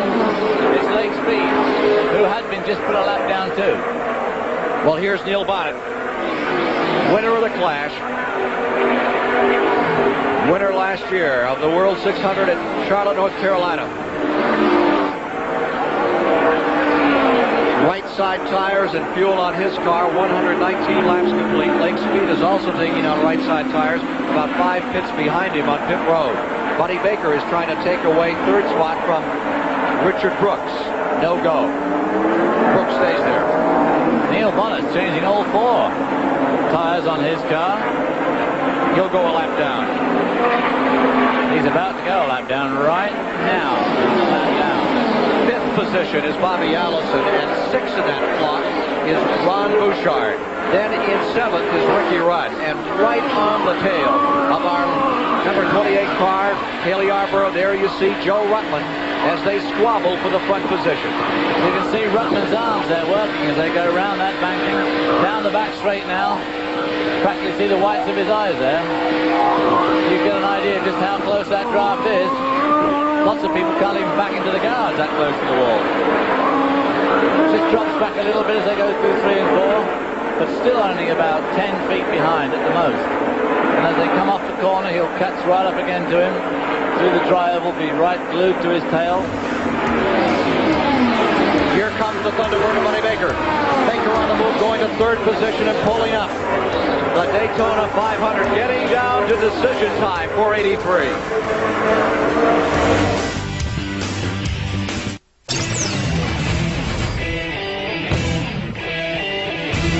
Now you're looking out back from the rear of Cale Yarborough's car at Bobby Allison, who is in second place. There is Allison right there in second. Let's go to Ned Jarrett in Neil Bonnet's pits. Just before the commercial break, Ken, you mentioned that Neil Bonnet had come into the pits and changed all 4 tires. We're with Butch Mock, the crew chief on it. Butch, why did he come in? We had a left front tire come apart on us. I don't know if we ran over it or something or it just came apart. We're not sure. Now you're a little more than a lap down. You say that he's running faster than anything else on the track. Yeah, we just turned some of the fastest laps we've run all day, so hopefully some cautions will fall in our favor and we can get back up with the leaders. Well, Ken, what they have to do is to catch the leaders, pass them, and then hope to be able to make up that lap. Now let's go to Larry Newberg. With the world's fastest stock car crew chief, 5 years in a row now you've had the fastest car here. Any way of putting a percentage on what's more important during the race, handling or horsepower? I didn't get the question. Waddell, I ask you if there's any way of applying a percentage during the running of the race. What's more important, handling or horsepower? Well, right now, you know, it's both, but we've had to struggle a little bit with the car to get it straightened out, and it seems to be working a lot better now than it was. You know, Cale is so good to work with, and he just sits in there and just tells us what he's doing, and then, you know, we try to figure out what to do to help the car. Waddell, we've heard a lot from Cale himself on our broadcast today. He seems very confident. How do you feel the chances are? Well, I feel good at this point. There's a lot of good cars still running. I just hate that we lost our Chevrolet. You know, it would have made us much more competitive than what we are. Ken, they'll have to stop probably 2 more times. By the way, Neil Bonnet may be able to get by with just 1 more stop. He is running a lap down, but the story is in front. Bobby Allison has appropriated the lead. And Neil Bonnet, on his own, more or less, with no help from the draft, is catching up that leading bunch. In the last lap, he caught up nearly a second. So if he can get back there amongst those guys, lead that bunch, then if there's a caution flag, he's immediately given the lap back, but he's lost. Bobby Allison losing the lead to Cale Yarborough. Yarborough going back in front, and Joe Rutland goes to second place. But Allison is showing his strength. Battle continuing. Oh, trouble on 98. He's all over the track, and he picks it back up. Gathers it up and brings it across. Report is now that 22, Allison, is running on the tail end of the lead lap. He got trapped with those pit stops. He's running the tail end of the lead lap. So So instead of going for the lead and for third, he is actually running back a lap. Well, that's a heartbreaker for him. If he has to go down a lap after the work he's done this week with that car, with the injuries he's sustained. So the Alabama gang are both a lap down, but Neil Bonnet has picked up an enormous amount of time, and he's now right in that lead group again. And both he and Allison will want to get in the front of that group and then pray for a caution of some sort. Cale Yarborough, who won this race in Mercury back in 1968. Wood Brothers car came back and won it again, trying for his third win. Stays in front. Rutland, who has never won it. His elder brother was the youngest driver to ever win the Indianapolis 500 when he drove for J.C. Agogini in a car number 98. And that's the number on the flanks of this machine that's now rolling along in second place. Now there's Neil Bonnet running by himself, but as David said, he is just overwhelming everybody. Here he is moving in on Mark Martin of New Albany, Indiana, as he hustles down the back straightaway. Well, Neil Bonnet is now right back up in that lead group. He's following right behind number 3. That's Ricky Rudd, who's out on the pole for this race. So although he's a lap down, he's right in that lead group, which is where he's got to be. Let's go to Larry Newberg. Dick Brooks, a little bit of trauma beginning to develop in the pits. You see the crew. Dick Brooks has just announced he's coming in. They've been discussing it for about 2 laps. They think they have a tire going down on the right side. They'll change right side rubber and give a very close inspection of the left side. There's Brooks. A disappointing stop and coming at a very inopportune time. Well, that is a blow for Richard Brooks. I thought he was slipping back a bit in that lead bunch. He dropped to the back of it, and he's been running so strongly all afternoon. That'll be a terrible disappointment for the Junie Dunleavy team if they do, in fact, run into trouble at this late stage in the race. Yarborough, number 28 first, number 98 in second. We saw Junior Donlevy himself, Junie Donlevy, working on that left front tire. The man that creates that car and loves this sport as much as anyone in it. Third spot now belongs to Buddy Baker. 131 laps complete.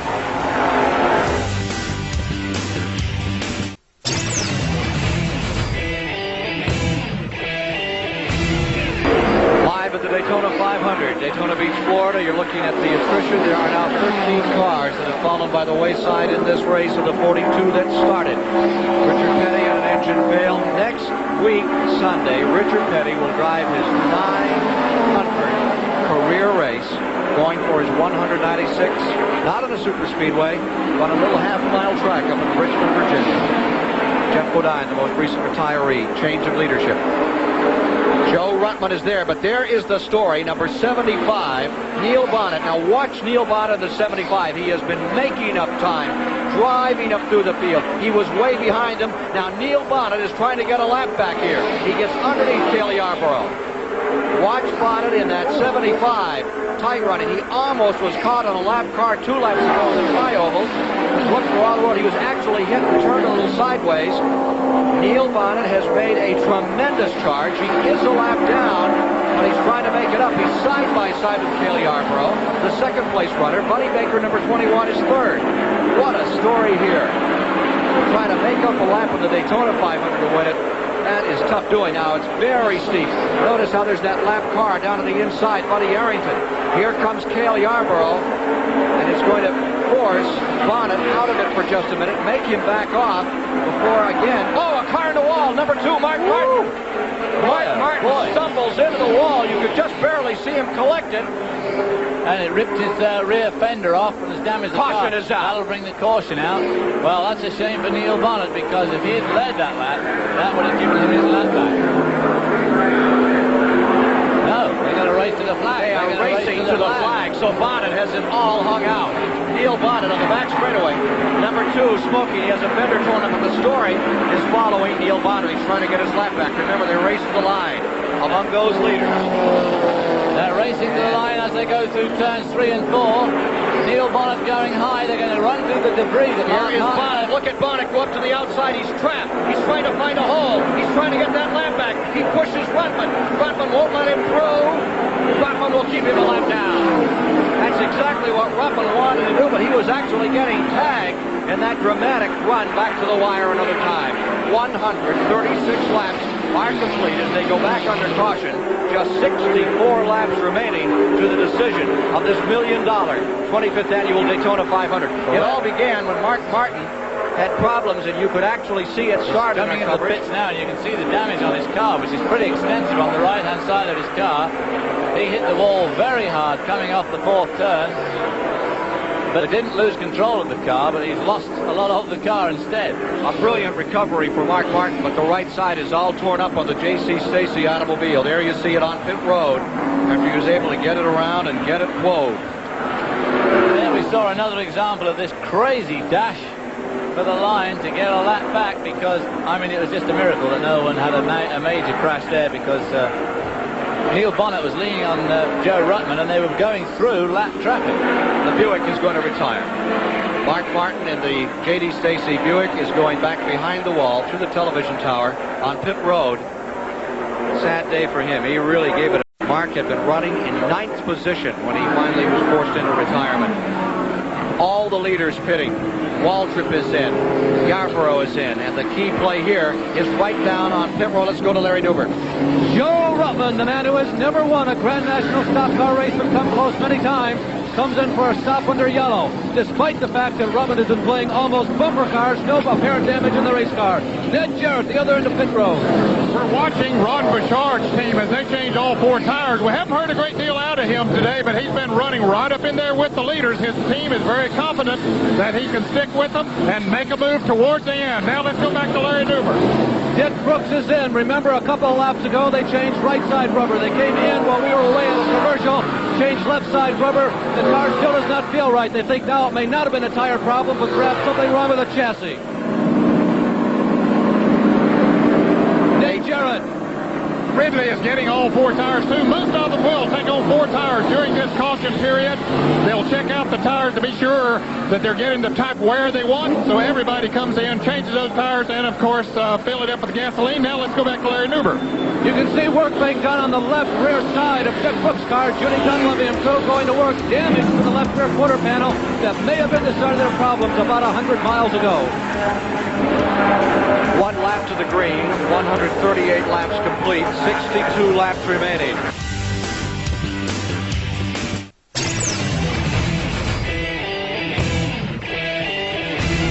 Back with you live, our producer Robert Stenner, who helped us lose our annual softball game here at Daytona Beach to the Daytona Beach Police Department by a margin which we'll never talk about again. Here they come with 140 laps complete as they come to the line, as they come to the stripe. Pace car is in, and the lead car, I believe, is 98. The 3 car is showing up in front, but he has gone a lap down. The number 3 car is your leader going into the corner.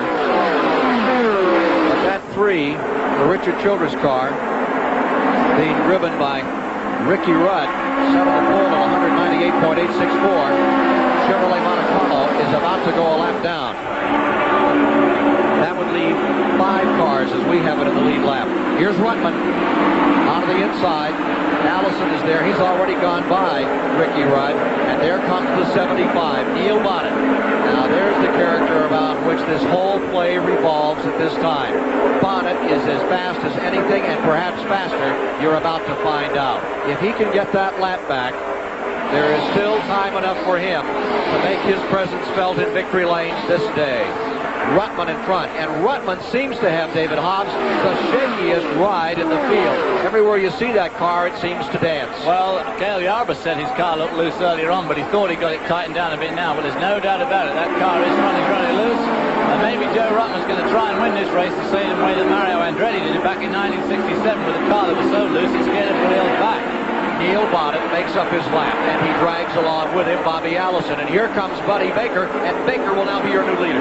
Number 21, Baker, is in front. Ruttman goes to second, but the story is right there. The right in the room, Warner Hutch, number 75, Chevrolet Monte Carlo out in front in this Daytona 500. Now can he draw away?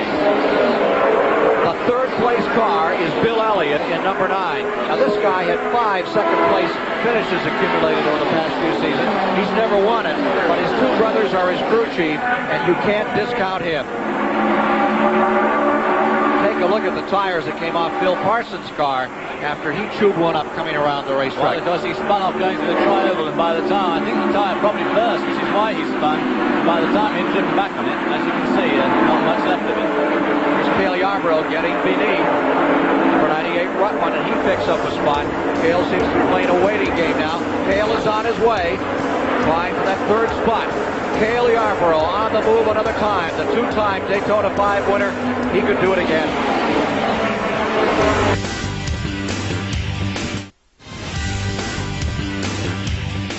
Hello, everyone. I'm Steve Burns, and you're watching NASCAR Classics, the 1983 Daytona 500. As the race approached the later stages, Buddy Baker and Cale Yarborough had been calculating what each other had left. Also in the chase were Joe Ruttman and Bill Elliott, who had been mixing it up at the head of the field. Buddy had a good race car that day, but if you had an equal car and you could get in the right spot, and that was second at that time, and wait to that last lap and hit it just right, it was almost impossible for him to get back by you before you got to the start-finish line. And as a matter of fact, a time or two, he lifted a little bit down the backstretch, hoping that I would go on by, you know, but when he'd lift, I'd lift too. Who would make the move to win the race? Let's take you back to Daytona to find out. 3 cars spinning. Rick Baldwin, one of them in the number 04 car. Rick Baldwin limping around the racetrack, and let's take a look at replay and what happened going into turn number 1. Well, an engine lets go there. See the smoke coming out of the exhaust pipe on both sides of the car. And he lays a tremendous streak of oil down there into turn 1. On his own back wheels, he starts to spin. Looks like J.D. McDuffie. It is. It's J.D. McDuffie, and that is the Rick Baldwin car that gets collected there. And there we see 3 of them slipping and sliding down onto that flat apron. A lot of smoke, and then the following cars here are very lucky to avoid that oil that's on the track. You can see it glistening in the sunshine. Now, but here's the major story out of this incident. As J.D. McDuffie blew his engine, coming down to the line, guess what happened? The renegade of the Alabama gang, number 75, made up his lap, came across, and as he comes to the stripe, he is in front of the first, second, and third place car. He's back in the lead lap. Bonnet is back in this thing, David. Now, he's on a roll this week. He won the class, as you folks saw on CBS yesterday. There's another car. That's the J.D. McDuffie car. He's been coming here since 1972. He actually sat on the pole one year up in Dover, Delaware. But his finishes here, best he's done was back in 1976 when he yanked out a 7th. Sure had hard luck today. Good guy, too, J.D. McDuffie. There's Rick Baldwin, who's going for a rookie this year. His year has not started well. Rick Baldwin is out of Corpus Christi, Texas, and a good friend of Terry Labonte. He was brought in along with Terry Labonte. Got into the Grand National racing a bit. We'll be back with more live coverage of the Daytona 500 after this word from your local station.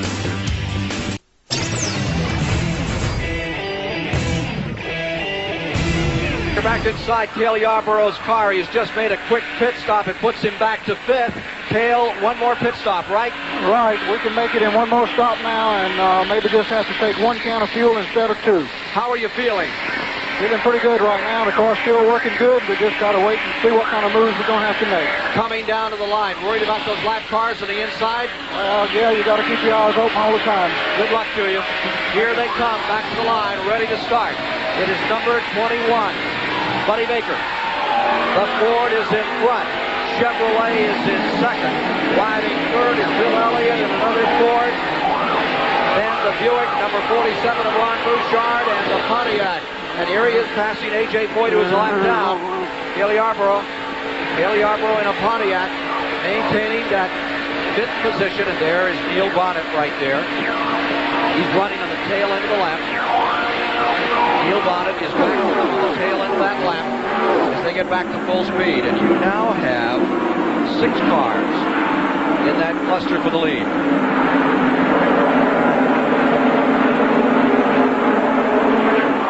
Bonnet, let's see. Bonnet is back on the lead lap now, isn't he? Because that Indeed he is. caution flag. Bonnet is back in the lead lap. He's trying to get sorted out from among those lap cars as he comes back into turn number 1. We are now at lap 150. Just 125 miles, 50 laps to go. Well, Bobby Allison needs to get to the front of this pack now because he's a lap down. And I see Jim Sauter's car. Looks like it's smoking to me a bit. Back in 1968 when Cale won this race, this was where he was dominating. He was really doing a big number at this time.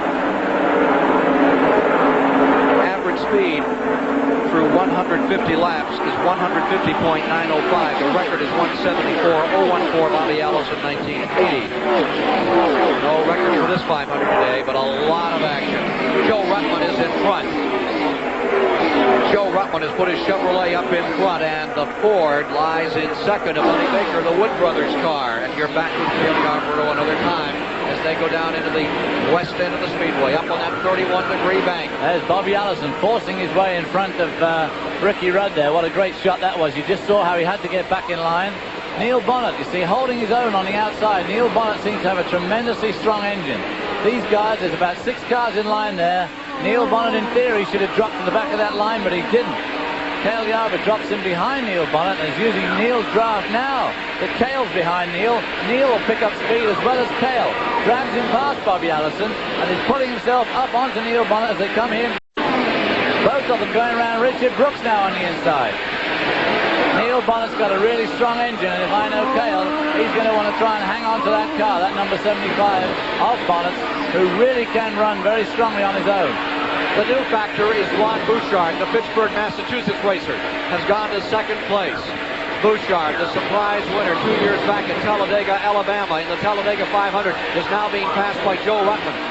Oh, what a mixture of talent going down into turn number 3. It is Ruttman, the California driver, in first. The North Carolinian Baker is in second. Bouchard falling back a bit, the New England competitor. And here's Cale down on the inside, trying to work his way back up to third. But Cale's got left out in the cold now. He's down on that low side. With no Neil Bonnet in front of him, he's going to have it difficult. He's got a gap to get in there, but he can't get in because right alongside him is Ruttman, which we can see from this shot, but we couldn't see from the other shot from inside his car. That's Bouchard alongside now. Now, if he doesn't get back in, that's right, sorry, Bouchard alongside. If he doesn't get back in that hole, he's going to find himself left right out in the cold, and those front 2 cars are going to pull themselves away. Here comes Bonnet. Bonnet down to the inside. 3 wide. Battle for third place. Give it to Bonnet. Got Cale Yarborough back to fourth. In a way, that's what Cale needed, was Bonnet to pull in front, so he could use his draft. But he's got to catch him now. Now these two have pulled out quite a stretch on the rest of the group. Cale still running side by side with Bouchard. They are door handle to door handle into turn number 1. Cale needs to get away from that situation. And Bonnet is just flying. He has left those cars running side by side. There he is by himself in third position. And you can begin to see an interval here in our next shot that will show you just how much difference there is between 1, 2, and 3. Now there is that third place car. There are your leaders.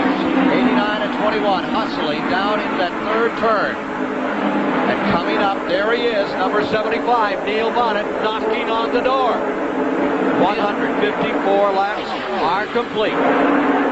Neil Bonnet seems to have the strongest engine out there, or it appears so, because look at that gap. Those front 2 have pulled out on the rest of the field, and Neil pulled his way up to those front 2 all on his own. Cale Yarborough seems to have got really jammed in there. He got stuck on the low side. He could not get back in the draft. Left himself out in the cold, and he's now running right back in 7th spot.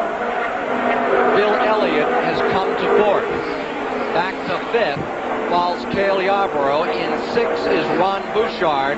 And in 7th, officially now Ricky Rudd. Correction, 7th, a lap down, car number 90. Richard Brooks, and Richard Brooks has taken Cale Yarborough back into 5th spot, 4th spot, really, because Brooks is a lap down. Now he'll be hoping that Cale will help him pull them up that lead group, because now Richard Brooks is the guy that's got to get in front of that lead group and hope for caution. Cale Yarborough has been looking for someone to draft with, and he may have found it in Richard Brooks. That's that second pairing of cars after you see the first 3.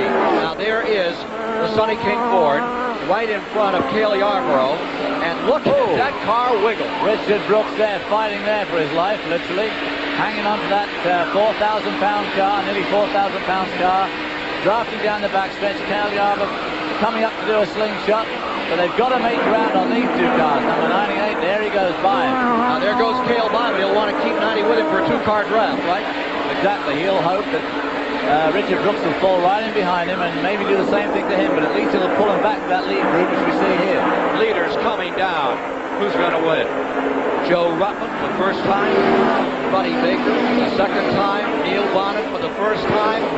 What an exciting red. There sits Cale Yarborough right in fourth, and he's made up some time. Cale is back up there. He is back in this race for sure. One more pit stop, and they said just one tank of fuel would carry them. They wouldn't change tires unless, of course, it was a caution condition.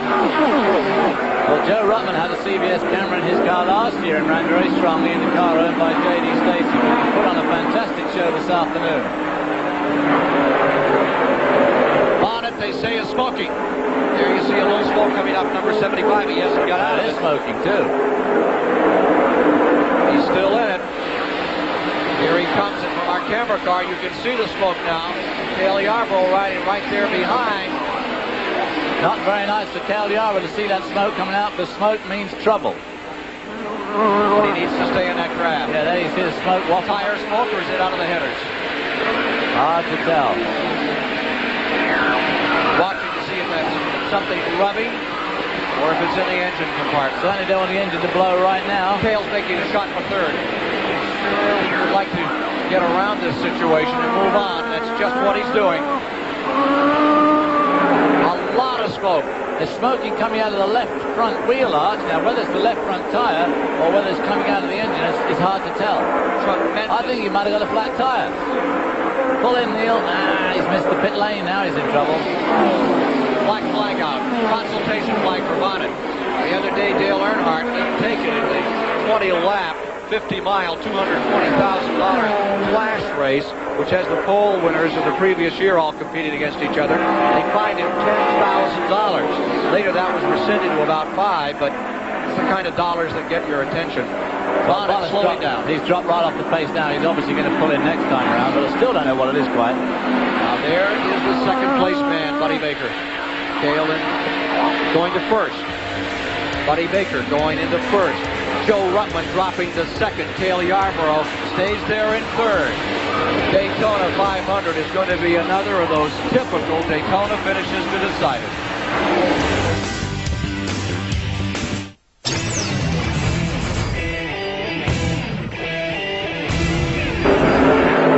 The sixth caution of the day has just been put out for Ron Bouchard. Bouchard blew an engine going down into turn number 1, and at this moment, all the leaders pulling onto pit road. That leaves 4 of them in the lead lap, and here is Cale Yarborough in for a pit stop. You see Waddell Wilson directly in front of his car. Last stop. Advantageous for Cale Yarborough, Joe Ruttman, Buddy Baker, Bill Elliott. A sad moment for Neil Bonnet, who fought his way back into this race from a lap down. On pit road, hood is up. We can take another look at how Cale Yarborough put himself back in front before this pit stop. This will change things again, of course, with them all on pit road and a little more leisurely pit stop here as they change the tires all the way around. 35.5 seconds. 4 tires, tank of gas.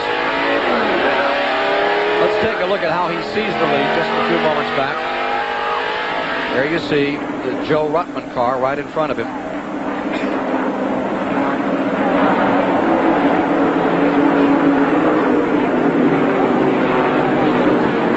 Outside shot. And he took the lead going down the back straightaway. Well, we're back live on pit road another time, right down there in the combat zone. You see car number 75, Neil Bonnet. They still have trouble with the car. There's John Schneider, who's working in Terry Labonte's pits today from the Dukes of Hazzard. Talk about the Dukes of Hazzard. He's got them all with him today. Cale Yarborough in car number 28 as we come back to the line. Safety car is in. We're ready for resumption of the 25th annual Daytona 500. The field rolls down. 4 cars are now in the lead lap. 1 lap back in the 5th position, number 90, Richard Brooks. With him is Bobby Allison and Ricky Rudd. 75, Neil Bonnet back on pit road at that time. thus far, we've had 50 lead changes among 11 drivers. The record for this race is 60 back in 1974 when Richard Petty won it.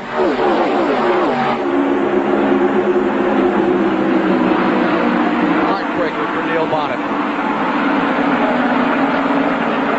Courageous driver who really gave it a great run. Bill Elliott, who is like Huckleberry Finn, kind of a quiet, gangling, tall kid. But can he drive a race car? Here he is, the pride of Dawsonville, Georgia, into second place with his Ford. Of course, it's a family-owned business, that car, because his brother is the crew chief on that car. Chevrolet runs up in front. Ford's running in second and third. Pontiac is in fourth with Cale Yarborough. Backstretch. Rutland, what a magnificent effort he's made today.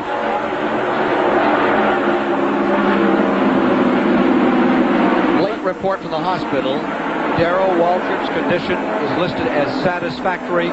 He is in the Halifax hospital for observation after that horrendous crash he had coming down out of the fourth turn. Joey Rutman going to lead across the stripe, which will make his 50th lap in the lead of this race today. A pretty good record for that young man from California. Cale Yarborough is in fourth, drafting with number 90, Richard Brooks. Brooks just peered down to the inside, broke up the draft a little. Well, that slow car they were passing there was Neil Bonnet, who's out there. I guess he's just going to try and run round to the finish now. Joe Run with the leader. Backstretch. The 98 car in front. Can it stay there? Buddy Parrott, the crew chief, long time, started out as a tire buster with the Goodyear folks years ago, worked his way up, became a jack man for one of these teams on pit road, then became a tire changer, became a mechanic. He's paid all of his dues, became a crew chief, and right now his hopes and aspirations ride right there on the point with Joe Rutland. Here's Larry Newbert.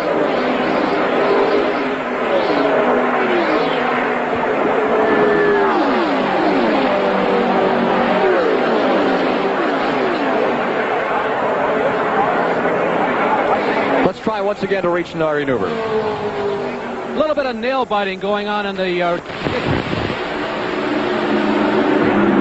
We're having some technical difficulties here in this race. That goes with the territory. Back with the leaders another time. Or you talk about the mechanics of covering a live battlefield. That's what we're into today as we get down to the final laps. 170 complete, 30 to go, 75 miles remaining. And there you see the front three inches apart at 190 miles an hour. It's still running up in front. Richard Brooks in that blue Ford is trying to make up on that lead group, and right behind him is Cale. Richard Brooks again now. Got to get to the front of these three cars and then hope that there is a caution flag. Indeed, Richard Brooks is running in fifth position.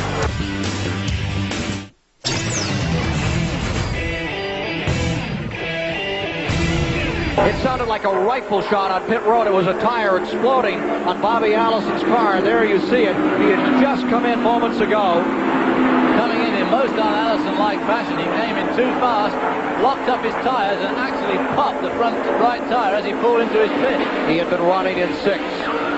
There is Cale Yarborough. He is in the runner-up spot. He is running in second, but here he comes into the tri-oval, closing on Buddy Baker. Cale Yarborough in that Pontiac, up on the rear deck lid of that Ford, the Wood Brothers car. Both the previous winners, both have tasted victory lane here at Daytona. Don't forget that Bill Elliott, he's been in there so many times and come close. Now there's Tom Sneva, and Tom Sneva is now up to sixth position. Remember that great run he made in Indianapolis a couple of years back? 33rd, all the way up into the lead. Finally had to settle for second. Sneva likes to go stock car racing. That Bader&L car, he's still pulling cars up. He's reported is only a lap down. Buddy Baker there in the lead, running very high as he comes through turns 3 and 4, right up into that top lane. Maybe the groove has moved up as the race has progressed, but he's running awfully close to that wall and over just about 200 miles an hour. Bobby Allison back on the track now, 2 laps down. Laps remaining. 177 are complete, 23 to go. And we're with you now right to the finish. Buddy Baker in front. Buddy Baker, of course, just loves these super speedways. He is your original lead-foot driver. He's not so keen on the short tracks. He loves these really high-speed races, and he revels in it. And of course, he has the record for the 500-mile race here at 177 miles an hour. We're not going to see that duplicated today because we've had a number of cautions, but he is still, look how close he is to that wall there again. Buddy Baker's eldest son starts racing this summer. They sent him up north with the Yankees. Not with the New York Yankees, with the Yankee stock car folks. There is Baker in front, right up against the wall. Boy, uses up a lot of that track. And there is David Pearson, and they have him listed now currently 6th. Former winner of this event who's been here. He is using the number in which he originally came into auto racing. He had that on a 1934 Ford years ago. The great Silver Fox. David Pearson, winner of 105 races and more super speedway wins than anyone in history at 51. Richard Petty second at 50. All right, up front, there you are. Buddy Baker, number 21. Cale Yarborough in that second spot. And Joe Ruttman of Upland, California, driving the greatest race of his career. Down they come into the tri-oval by the grandstand, packed out, all 77,000 seats, sold out days ago. The infield, they're going to have to double deck the infield another year at this place. Buddy Baker showing some muscle at last. He's led 18 laps, but Joe Ruttman's led 55 laps in this race. And Buddy Baker just hopes obviously that he can lead on that last lap. But it's not going to be that easy. There's 3 guys there, any one of whom could win. Next time by, 50 miles to go. Just 20 laps. The same as the Clash. And you remember what that was if you were with CBS yesterday. Was that some race? Well, it looks like we're going to have the same thing at the end of the 500. Now, there's Baker way up high again, David. And down on the inside, it is Cale Yarborough. Cale does seem to be able to take a lower line. Buddy Baker likes the high line. I guess they're just trying each other out. Let's go down to Ned Jarrett in the pits. We're with Leonard Wood, the crew chief on Buddy Baker's car, number 21. Leonard, he's up front. Is that where you want him at this point?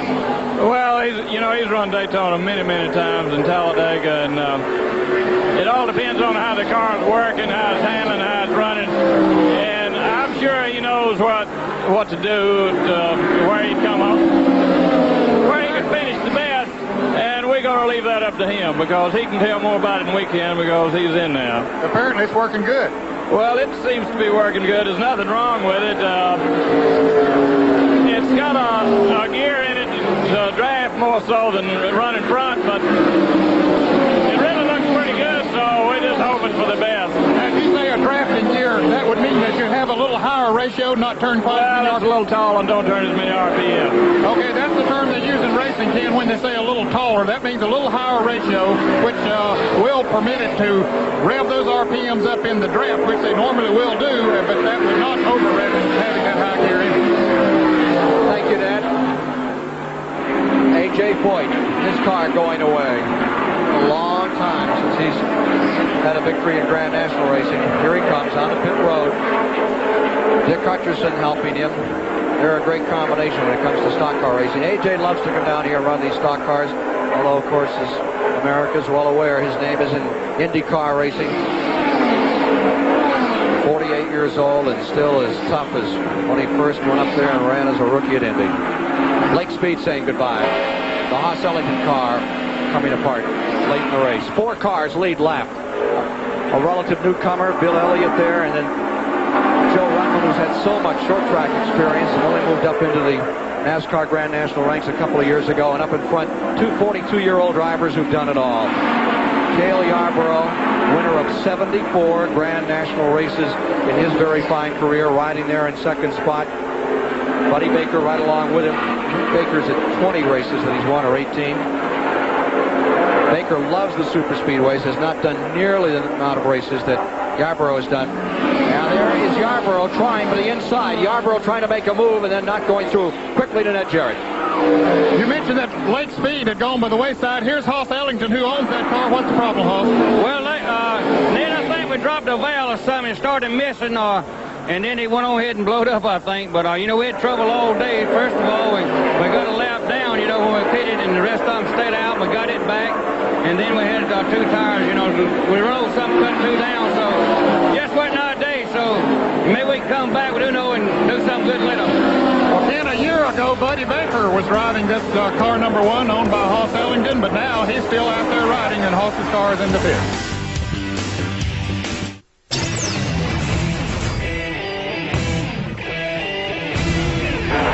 Four cars in the lead lap. Buddy Baker came here for the first time in 1961. Cale Yarborough made his first appearance at Daytona, 1962. Joe Ruttman, just a couple of years back. Bill Elliott is starting in his 4th Daytona 500. They are the front four. Bill Elliott putting on a pretty good show this afternoon. David Pearson, car number 16, putting into the pit.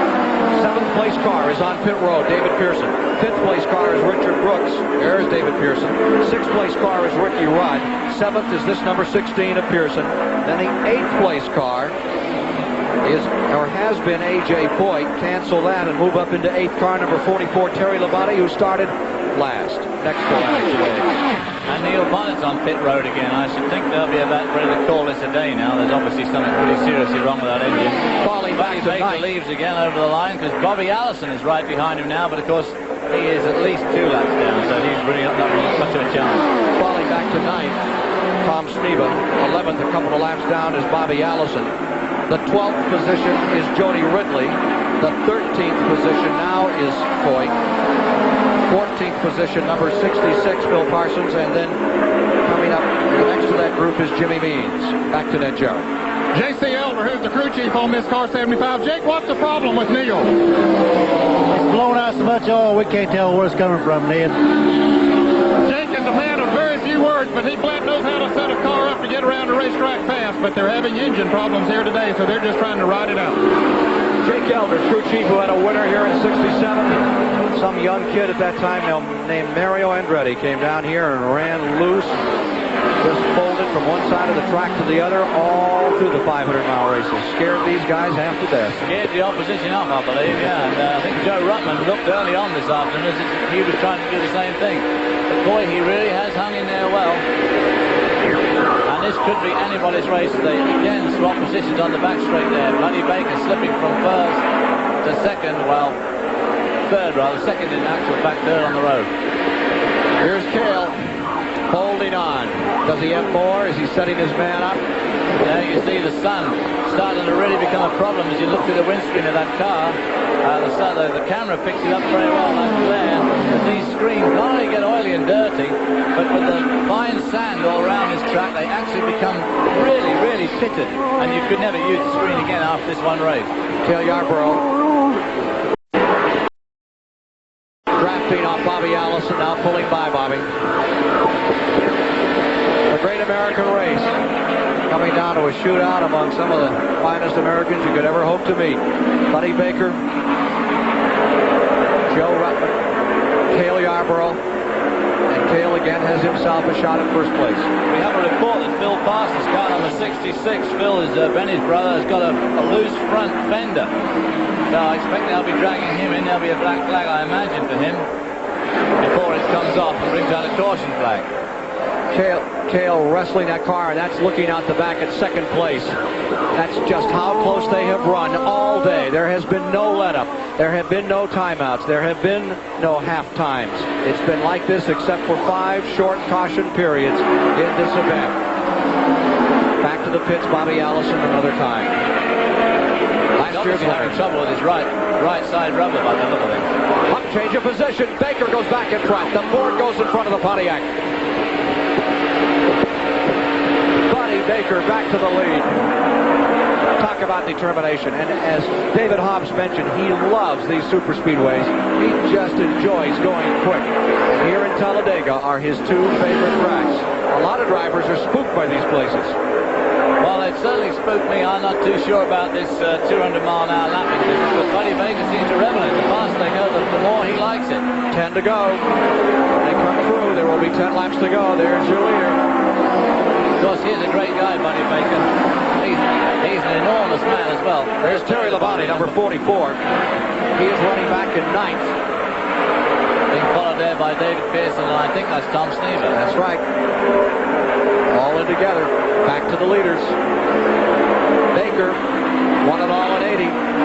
driving for the team that is now in second place. He was driving for Waddell Wilson. Coming into some lap traffic as they come into the tri-oval. In theory, those slower cars are supposed to stay low on the track and let the fast guys go on the high side. Terry Labonte is up to 6. Bruce Pearson's is 7. Bruce Sneven to 8. Moving up in front, 2 lap cars comes Buddy Baker. His wife Colleen is scoring that car over in the scoring stand across the way, as she has for all the years of their marriage. Incidentally, Bobby Allison is celebrating his 23rd wedding anniversary here today. His wife Judy, she's scoring his car. Dale Yarborough hanging right on there to Buddy Baker. We keep saying Buddy Baker likes these super speedways. I haven't noticed that Cale Yarborough has too much of an aversion to them either himself. He's always running extremely strongly on these races. Ken Squire, David Hobbs with you here at the start-finish line high above the track, but not where this Goodyear blimp is showing you this dramatic picture going through the west end of the speedway. I would presume that is exactly where Cale Yarborough wants to be, holding on to that Ford, getting ready for the slingshot to decide it all. This $1 million shootout this afternoon that now is about 8.5 laps away. Well, of course, the thing about this slingshotting is it's the only way to get by these guys, but everything's got to work right. There they are, back up on the east end of the track through 3 and 4, and with the man who has crewed this car, number 28, Ned Jarrett, is about to speak. And he is Waddell Wilson. Waddell first. Are you having the heating problem? Is it going to be a problem between now and the end of the race? Well, right now, Ned, on the last caution, Bill said it was at 220 on water temperature. Whether it's cooled down or not, I don't know, because I don't want to bother him. Is he sitting where he wants to be now in second place? Is that where you want him to be? Well, that's where I want him to be, but it's up to him. He knows the race car and what he can do, so, you know, I'm not telling him anything. Okay, Cale Yarborough, of course, a two-time winner here at Daytona, and he knows how to drive this racetrack, as Waddell said. Cale Yarborough, winner of some $3,700,000 in his racing career. Buddy Baker, who's made $2,300,000. They both started about the same time. Cale, the 3-time and only man to ever win the national title successively 3 times, right there in that second spot.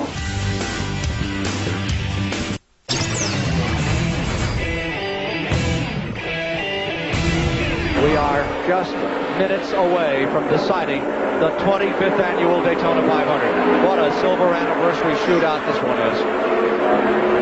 Taking a deep breath, getting a little different clutch on the steering wheel there. You can see Buddy Baker as you peered right in his window from that amazing picture. Changed his grip on the wheel. These cars are so heavy that it's not quite like driving a road racing car. It's not a quick movement. You've got a lot more movement in the wheel, and the wheel's a lot heavier. And you've really got to wrestle with that wheel. Blisters are still blisters.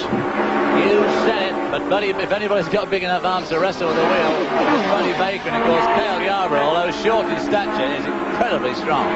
6th, 7th, and 8th place now on your screen, with Terry Labonte in the 6th, Tom Sneva in the 7th position. Back to the leaders, getting down for the finish. Now Baker out in front. Yesterday they actually slowed the 300-mile Sportsman race way down, in which Darrell Waltrip came home the winner. Waltrip injured today in a savage crash at turn 4, responding well in satisfactory condition. But now who's going to be the spoiler here? We've got 4 laps to go. We're really getting down to the wire. Joe Ruttman running right where he did a year ago. 3rd place at the end of this race. He won't want to stay there. He'll want to make his move. 195 complete. We're in the last 5 laps of the Daytona 500. It is as dramatic, as exciting as any race we've ever seen, and no one is sitting down. This is it. We're getting down to it, and it will be decided presumably at the finish line. They said that one year, Donnie Allison and Cale Yarborough in 1979 decided it for themselves in the back straightaway, as you'll recall. In 1976, Richard Petty and David Pearson took each other into the wall coming down turn 4. How is this one going to end? It's going to go down as another of those typical great Daytona finishes. Baker in front, Yarborough in second, Ruttman in third, and riding fourth, another spoiler, Bill Elliott. Well, in 1979, it was just 2 cars way out on their own. Now we've got 4 cars, any one of which could win this race. And I tell you what, I'm glad I'm not in there, because I really wouldn't have a clue as to when to make my break, because whenever you do it, you almost know it's going to be wrong. The guy at the back of this group now, Bill Elliott, really, with 3 laps left as they come past the stripe this time, has got to make some sort of a move. There's no way he can pull himself up from 4th to 3rd in 1 lap. Coming past these fans, these 77,000 sold-out seats, going down into turn number 1. I can tell you, looking out of the window here, that not one of those seats is filled at the moment. Every single person here is standing up. And in the infield, you see the thousands more that have been here for several days having a party of it. It's a festival, it's a gathering, it is the Great American Race, and it has never looked better when it comes to its 25th conclusion. 44 and 53 are racing for position further back. Terry Labonte and Tom Sneber are battling for 6 right now. They're having a pretty good squabble, but we don't dare leave these leaders. There's so much on it. The first $1 million stock car race in history, and there will now be 2 to go. 2 laps left. Here they come to the line. They're lapping Neil Bonnet, who wanted so much to be in the hunt at the finish. That's the heartbreaking part when you see someone with the determination and the grit of a guy like Bonnet having to idle it out. But there are 30 races in the nearly $10 billion Grand National Tour. Tomorrow they start all over. They go right to Richmond, Virginia, and get ready for next Sunday afternoon for 400 laps and a half mile. Well, now you're with Neil. Remember that now you were with Cale. A lap and a half to go. Where is the move going to come? Well, there you see it from both sides. You see Cale's view there at the lead of Buddy Baker. You can see from outside that the gap between Buddy Baker and Cale Yarborough, and then Cale Yarborough back to Ruttman in 3rd spot, is about the same. And then right behind them is Bill Elliott in that Ford. All of them gone very fast this week. All of them have led the race. Bill Elliott's white flag is out. Last lap. Turn number 1, Baker there on the point. He's got to be looking in that rear view mirror, wondering where Yarborough will take his shot. Now, they're both brave, and he knows that there's no trying to contain Cale Yarborough. Cale Yarborough has one thing on his mind right now, to take that shot. They're in the back straightaway. Here comes Yarborough to the inside. Identical to 1979. Baker gives him room, and going into first goes Cale Yarborough. Yarborough's taking the lead. Looking back, there's 98 Joe Ruttman into 2nd place. Ruttman's going high, and here comes Cale trying to throw the block. He gets up there. Going under Ruttman again as they come up 4. Down they come to the finish. Here comes Baker on the outside. Bill Elliott. 3 cars side by side fighting at the line.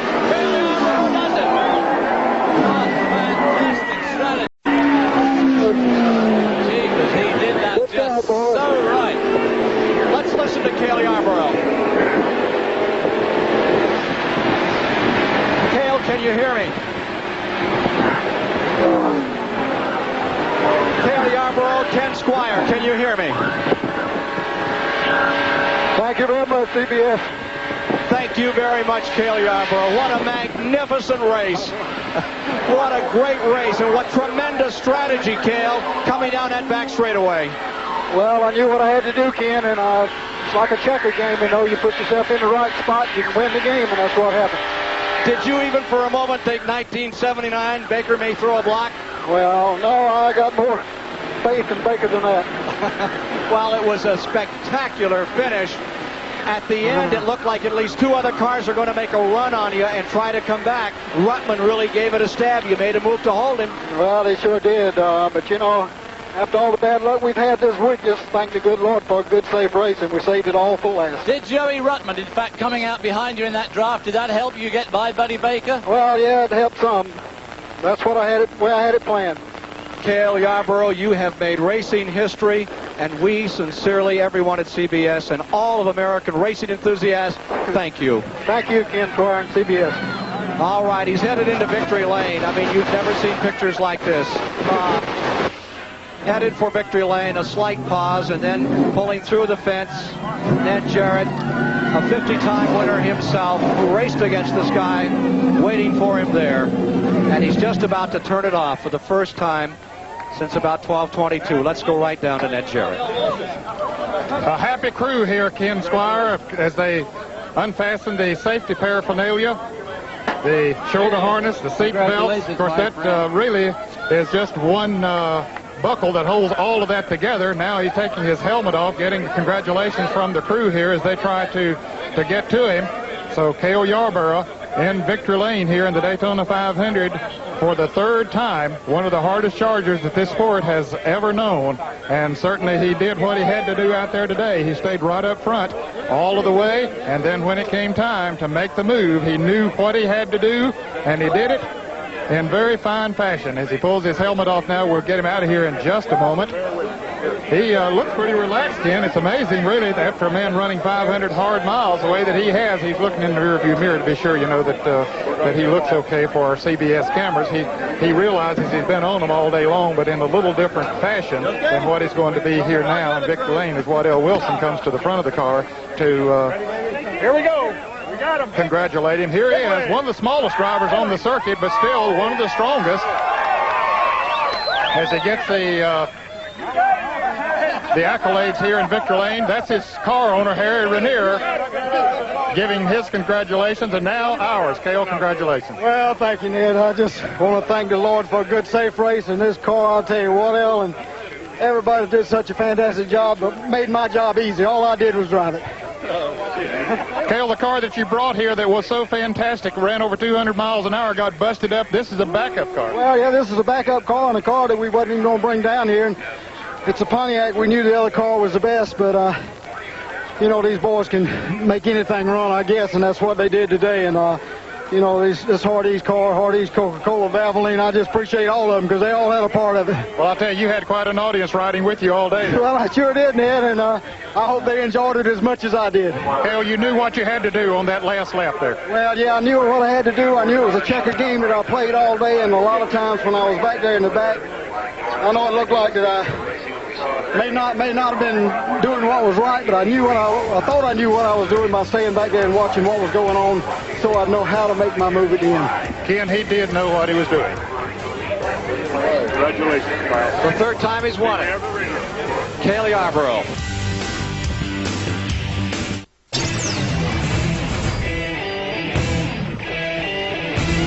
Felder and the crew chief on this car, number 28 in Victory Lane. Waddell, you told us there just before the race ended that you was leaving it up to Cale. He had to make the right decision to suit you.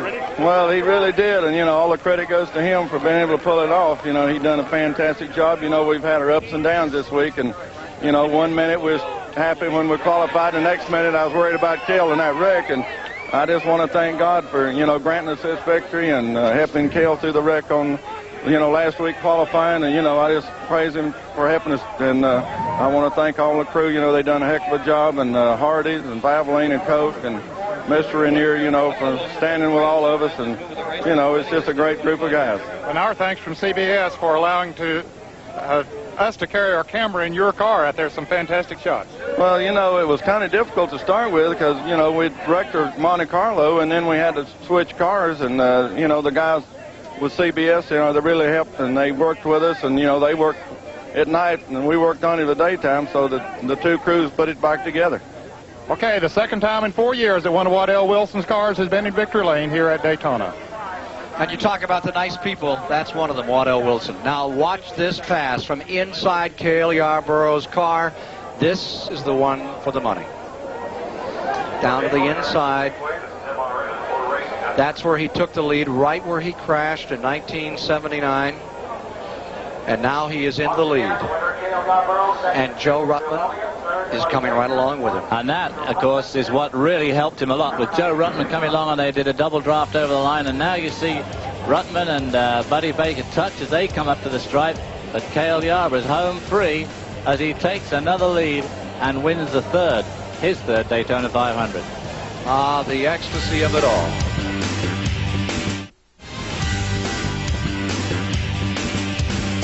Joe Ruttman led the most laps in the 1983 500, but it was the final lap move by Cale Yarborough as he got by Buddy Baker that made this race a classic.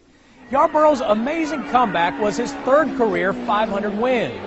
To this day, Cale calls this victory his most important, for it was the first time that an in-car camera with sound was driven to victory in a race. Well, I knew what I had to do, Ken, and it's like a checker game, you know. You put yourself in the right spot, you can win the game, and that's what happened. That was a very important win, mainly because of what led up to it. You know, the anticipation that we were going to Daytona and try to set that 200-mile-an-hour record and hopefully go on and win the race, and then have all that come apart and really have to thrash the rest of the week and then come out and win the race. It was a great win for me.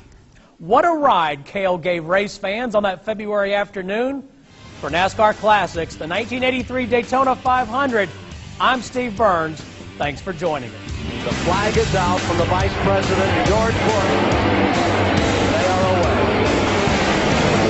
Oh, down a wall. Waltrip. Out of control. He slams the wall. Drivers on the circuit, but still one of the strongest.